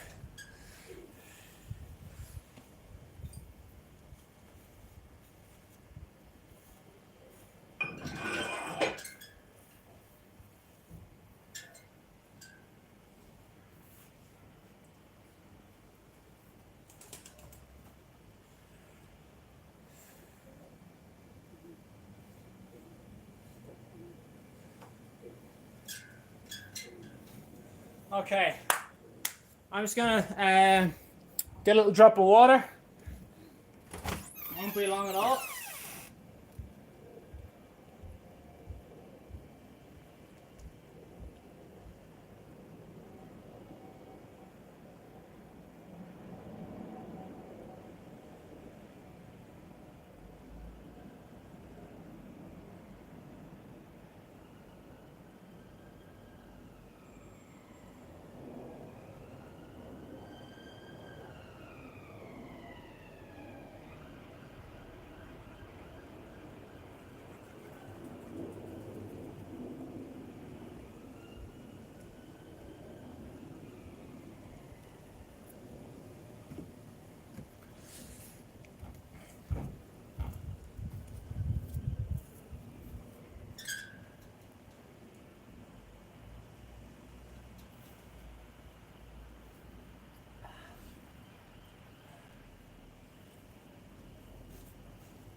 All right.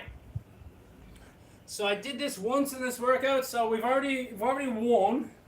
We've already this has been added to the list of the progress list. But I want to do it again. Just because I'm a competitive cunt. And no other reason. It's definitely not gonna make this workout that if you had only done it one more set, you would have been made of magic. It's just because I'm a competitive cunt.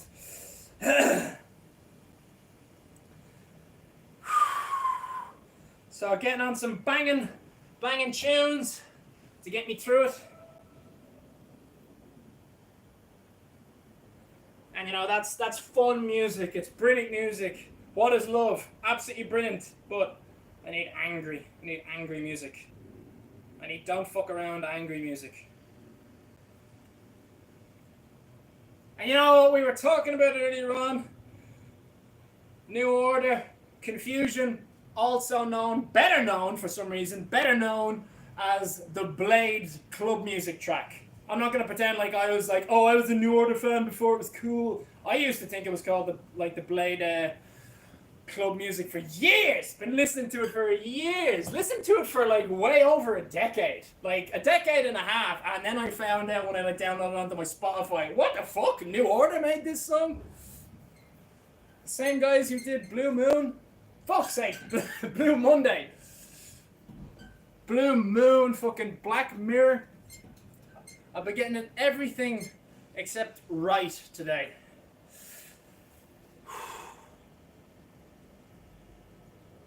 Alright, 10 reps.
I let my ego get the better of me there at the end.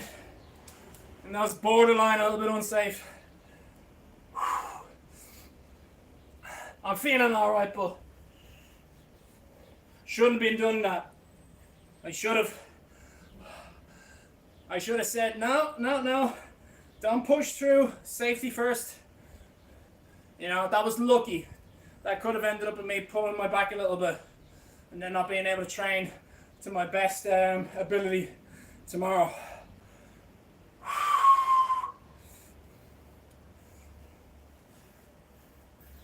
Do what I say, not what I do, kids.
Alright.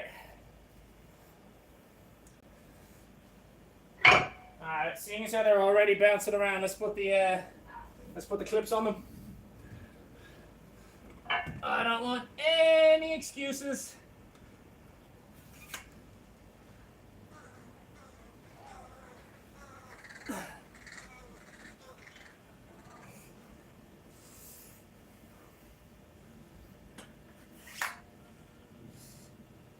So, this is 135 kilograms.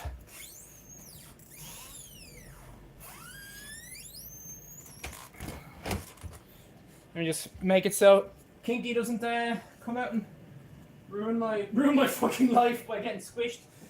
Jesus Christ, squished on a live stream. I couldn't imagine how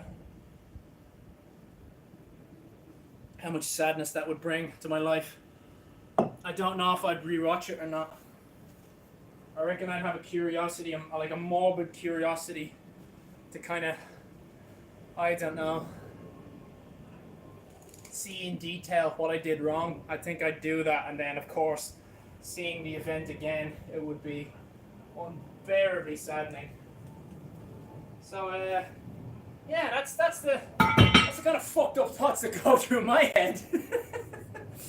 Alright, come on, you're about to do a bench press, or sorry, a deadlift, a personal best on your deadlift, and you're thinking about, like, you know, murdering your dog by accident, and then the trauma that you'd go through after having that done. Yeah, really good kind of sports mentality, sports psychology mentality to go through there.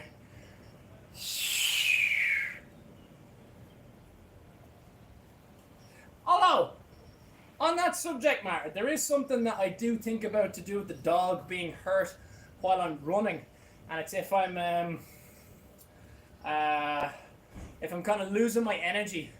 I imagine someone in the park kicking my dog, and whoa, that really does get that gets the engine started again. I got that advice from Joe Rogan. I know some people fucking hate him, but he has given quite a lot of good advice to me over the years. And one of them is whenever you're kind of suffering in that gym moment where you're like tired and you're lethargic, it's cheesy, but it does work. Start imagining that, like, you know, you're being chased by wild animals. Start imagining that, like, you know, you are the Irish rugby team winger and you've got to get it to the try line and it's the World Cup. It works. It really does work. It's cheesy, but imagine yourself in a really dangerous or really important situation where, like, you need, you know, 17 million pints of adrenaline to, you know, get you out of that situation. And you'll find when you start imagining it, it will trickle down into your muscles. It has that effect. Your mind is a powerful thing.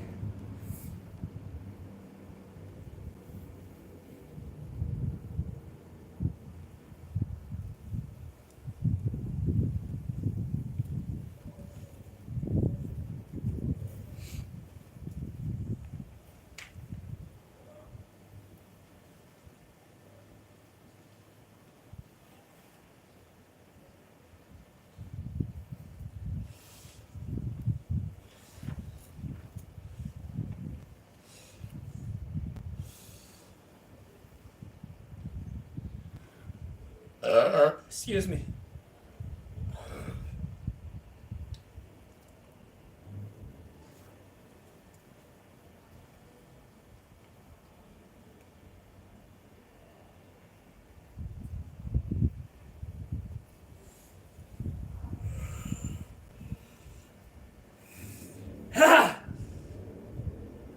So this is a personal best deadlift, 130 kilograms, which is I'm 95 kilograms, so nearly 1.5 my own weight, and I'm going for 10 reps. So in order to do that, I need as much jet fuel as possible. So what you can't hear for copyright reasons on live streams, well, I've got the opening club music scene from the first Blade film with Wesley Snipes, and that's going to get me through to 10.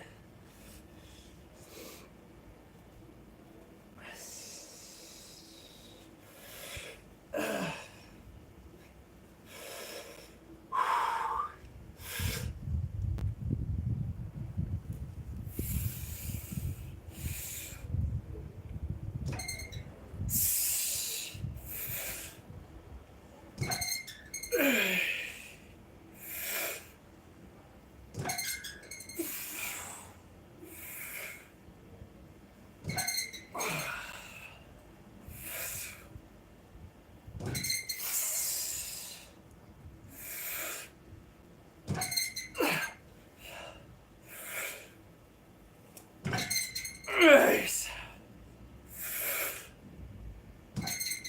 9.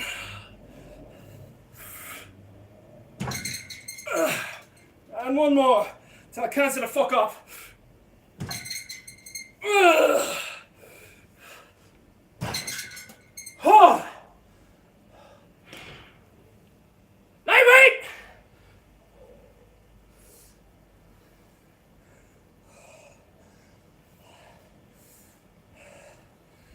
Oh.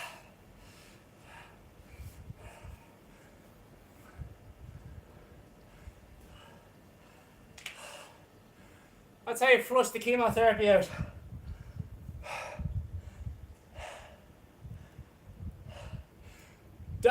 Don't take that joke seriously.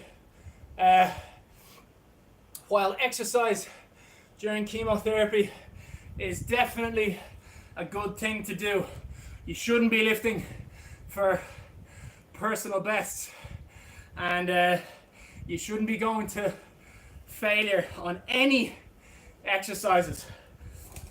Pushing yourself, certainly, cardio wise, that's certainly a good thing, but when you're talking about like resistance training to failure, don't do that if you're going through chemotherapy. Exercise, yes, but don't do that, just because there's growing research about chemotherapy having kind of makes your ligaments a bit brittle, so you don't want to tear something like that during chemotherapy or cancer in general. Jesus Christ. Apart from anything else, losing the ability to do something when you're going through something as mentally taxing as that, that's really going to take a hit to your mental health. That's the thing people, I don't know, I don't speak for all people, but I imagine a lot of people agree. But when you lose anything small, it doesn't matter what it is, you know? If I lost my pinky finger, which in my mind I don't use too much, I would have the urge to play the piano so much more, because now I wouldn't be able to do it as well as I was able to. I'm not able to play the piano well. I'm not a pianist. If you gave me a piano, I could play a couple of chords. But it's the idea that life has taken something away that really gets you. As an example, I miss jiu-jitsu so much, but it's that or the marathons. It's that, you know, I can't have both. It's a risk. It's a risk not worth taking.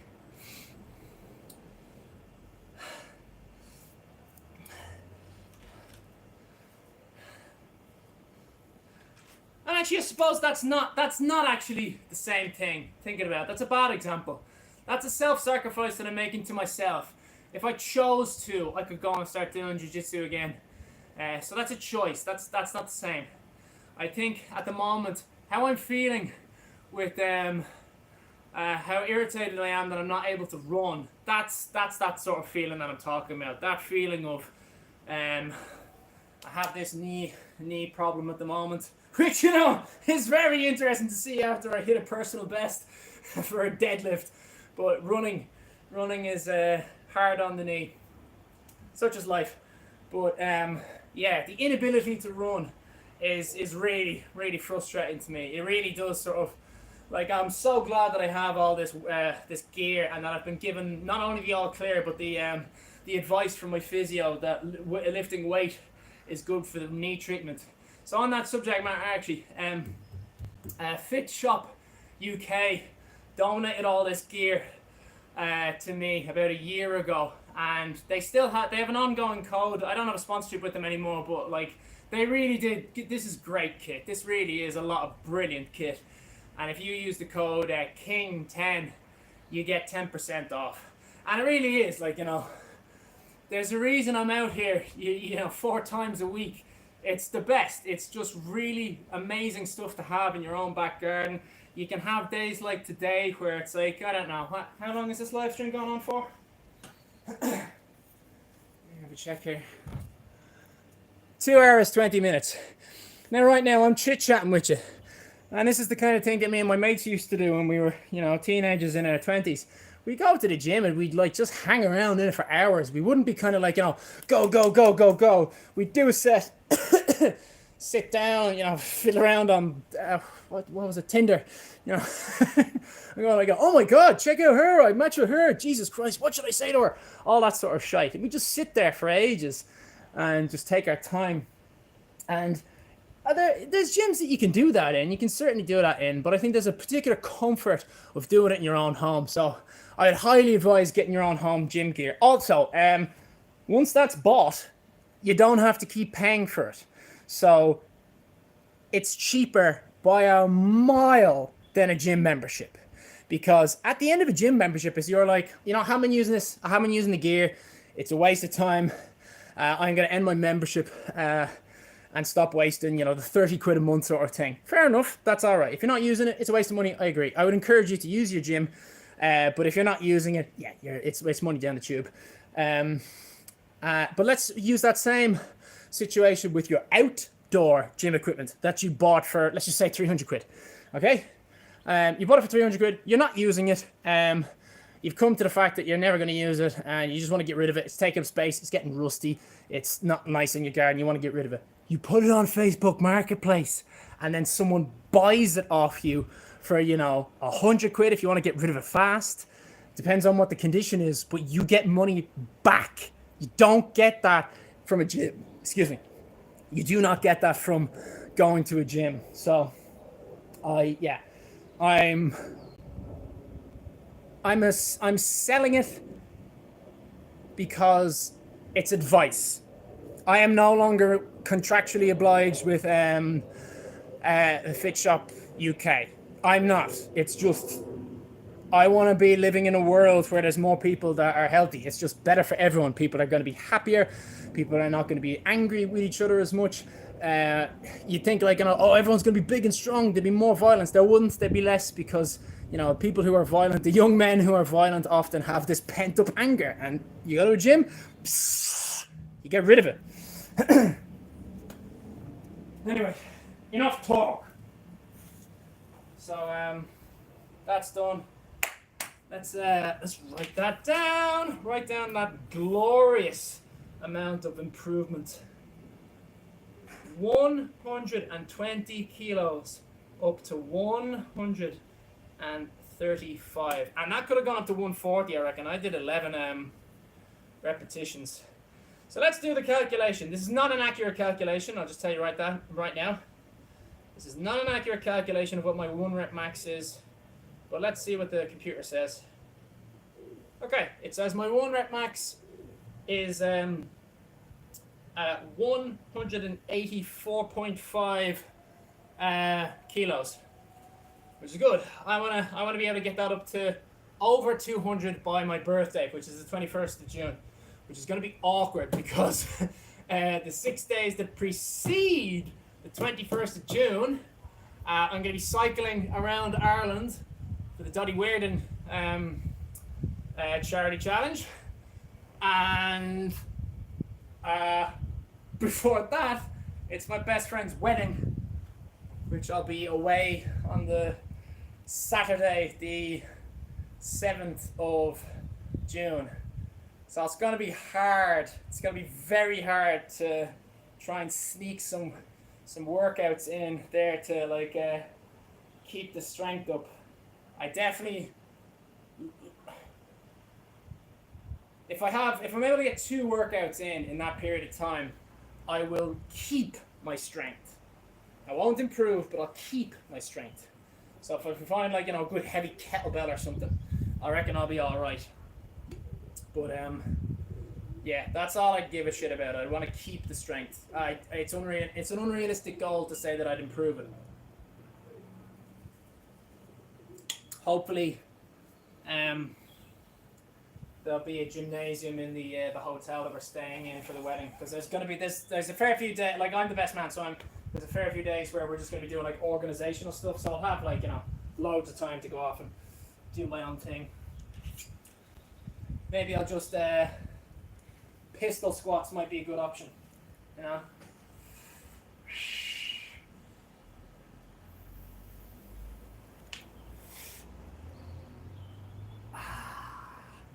Do them. Focus on them. Hard on the knees, but I reckon it'd be good for them. So thanks everybody for participating in this live stream. Today was one of those particular days where I really didn't want to, I wasn't very motivated to do the workout. I haven't worked out in a while, but it was just kind of like, I had that sort of, oh, I don't want to start this, oh, I'm not in the mood, wah, wah, wah, wah, wah. And then once I got going, I didn't feel particularly strong, and I just kind of kept going, took my time, and the blood started flowing, and then I just got myself into a better mood. And you guys have a huge amount, you play a huge role in that, even when you kind of, you know, you're just there, and it's just kind of words popping up on a screen, little icons, little hearts popping in, little gifty things. It does have a big factor, it really does. I'm just sort of, I don't know, it's hard to describe. I think it's kind of like, I'm not religious, I'm not trying to fucking piggyback off of religion because it's Easter today, but it's kind of like when you hear religious people talking about how they felt the presence of, like, you know, they felt the presence of Jesus. Take this statement with a grain of salt, but I kind of have that feeling when I'm on a live stream with you guys, that it's like, yeah, there's an audience there. There's like, I'm with people, there's a, I don't know, it's kind of like I feel a little bit of the energy of the audience being passed through my camera. So, thank you for that. Thank you for providing that. And through doing that, thank you for keeping me accountable to sticking to my word and, you know, working out on a regular basis. It certainly is, of all the things that have kind of not been going my way over the last couple of months, this gym my backdoor gym has been a shining light throughout that period.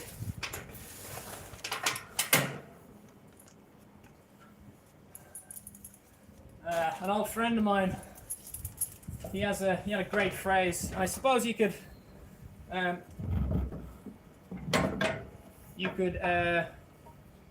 attribute his phrase to whatever sort of exercise that you yourself enjoy. But if you ever have a problem, whatever it may be, you're having a fight with your girlfriend, you're having a problem at work, housemates annoying you, and you don't know what to do, whatever your problem may be, go for a run. And if you still have that problem when you come back, you know, your housemate is leaving spoons everywhere, and when you come back, it's like, whatever, it's just their thing. It's not a problem, okay? If you go for a run and you come back and you still have the problem, it's still bothering you, then you have to deal with it. And I suppose whatever kind of exercise you're into, you'll have that same sort of effect. The endorphins will flush through your body. Quite a lot of the sadness that you're going through, that'll dissipate, if not be completely gone. Dissipate, maybe even disappear.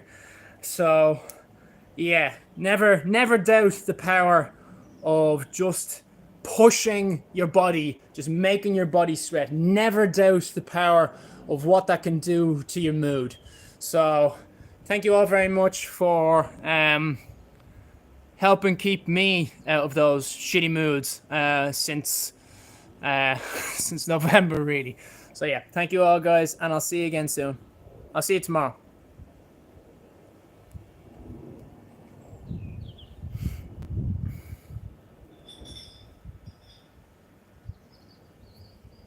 Oh, and happy Easter. Happy Easter to everybody. I forgot to say that. Happy Easter to you all. Don't eat chocolate. Chocolate is the devil. It is the devil. Eat normal eggs. Eat normal eggs. Eat normal eggs. Fry those normal eggs with peanut butter. Get back to me. If you like peanut butter and you like fried eggs, put them together. Toast, fried egg, peanut butter. Oh, get back to me. Get back to me after that. Tell me it's not one of the amazing. I've tried it with everybody. Everybody in there. I tried it with everybody. Everybody said it was great. Everybody said it was the best. Everyone said it was the best eggs you've ever made. But ask somebody, yourself included, do they like peanut butter? Do they like fried eggs on toast? Add them together.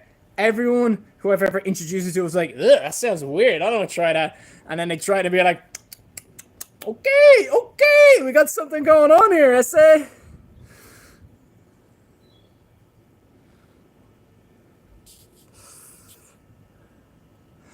So yeah, especially you guys. You guys, I actually like, I'm not just like, you guys are the best. But seriously, the YouTube was the first channel that I started off with. And it irritates me that it's still not kind of taken off. TikTok took off, Instagram took off. TikTok is doing absolutely shite now. It's been doing shite since 2022. The end of the summer 2022. I had a video that boosted me up over the summer during 2022, and since then the followers have just been teetering down, and that's the algorithm. It's 100% the algorithm. I've had the video as an example. The video that I've just posted on Instagram, the last time I checked, it was just under 500,000. As a comparison, it was under 5,000. Okay, so that's the difference in the views. Exact same video, uploaded at the exact same time. TikTok has 5.3 million followers. Instagram has 6.2 million followers. And the Instagram video was 1,000? 1,000? Yeah, 1,000 times. Not 1,000 more views. 1,000 times the views of TikTok. TikTok is a shadow ban nightmare. They say they're not, but I mean, like, what's the explanation? You guys, however, I started with YouTube, and I will get YouTube. 100,000 subscribers. I'll get that first, and I'll get that million. I will get that million, I promise you. And hopefully that will equate to more than £1 million for charity.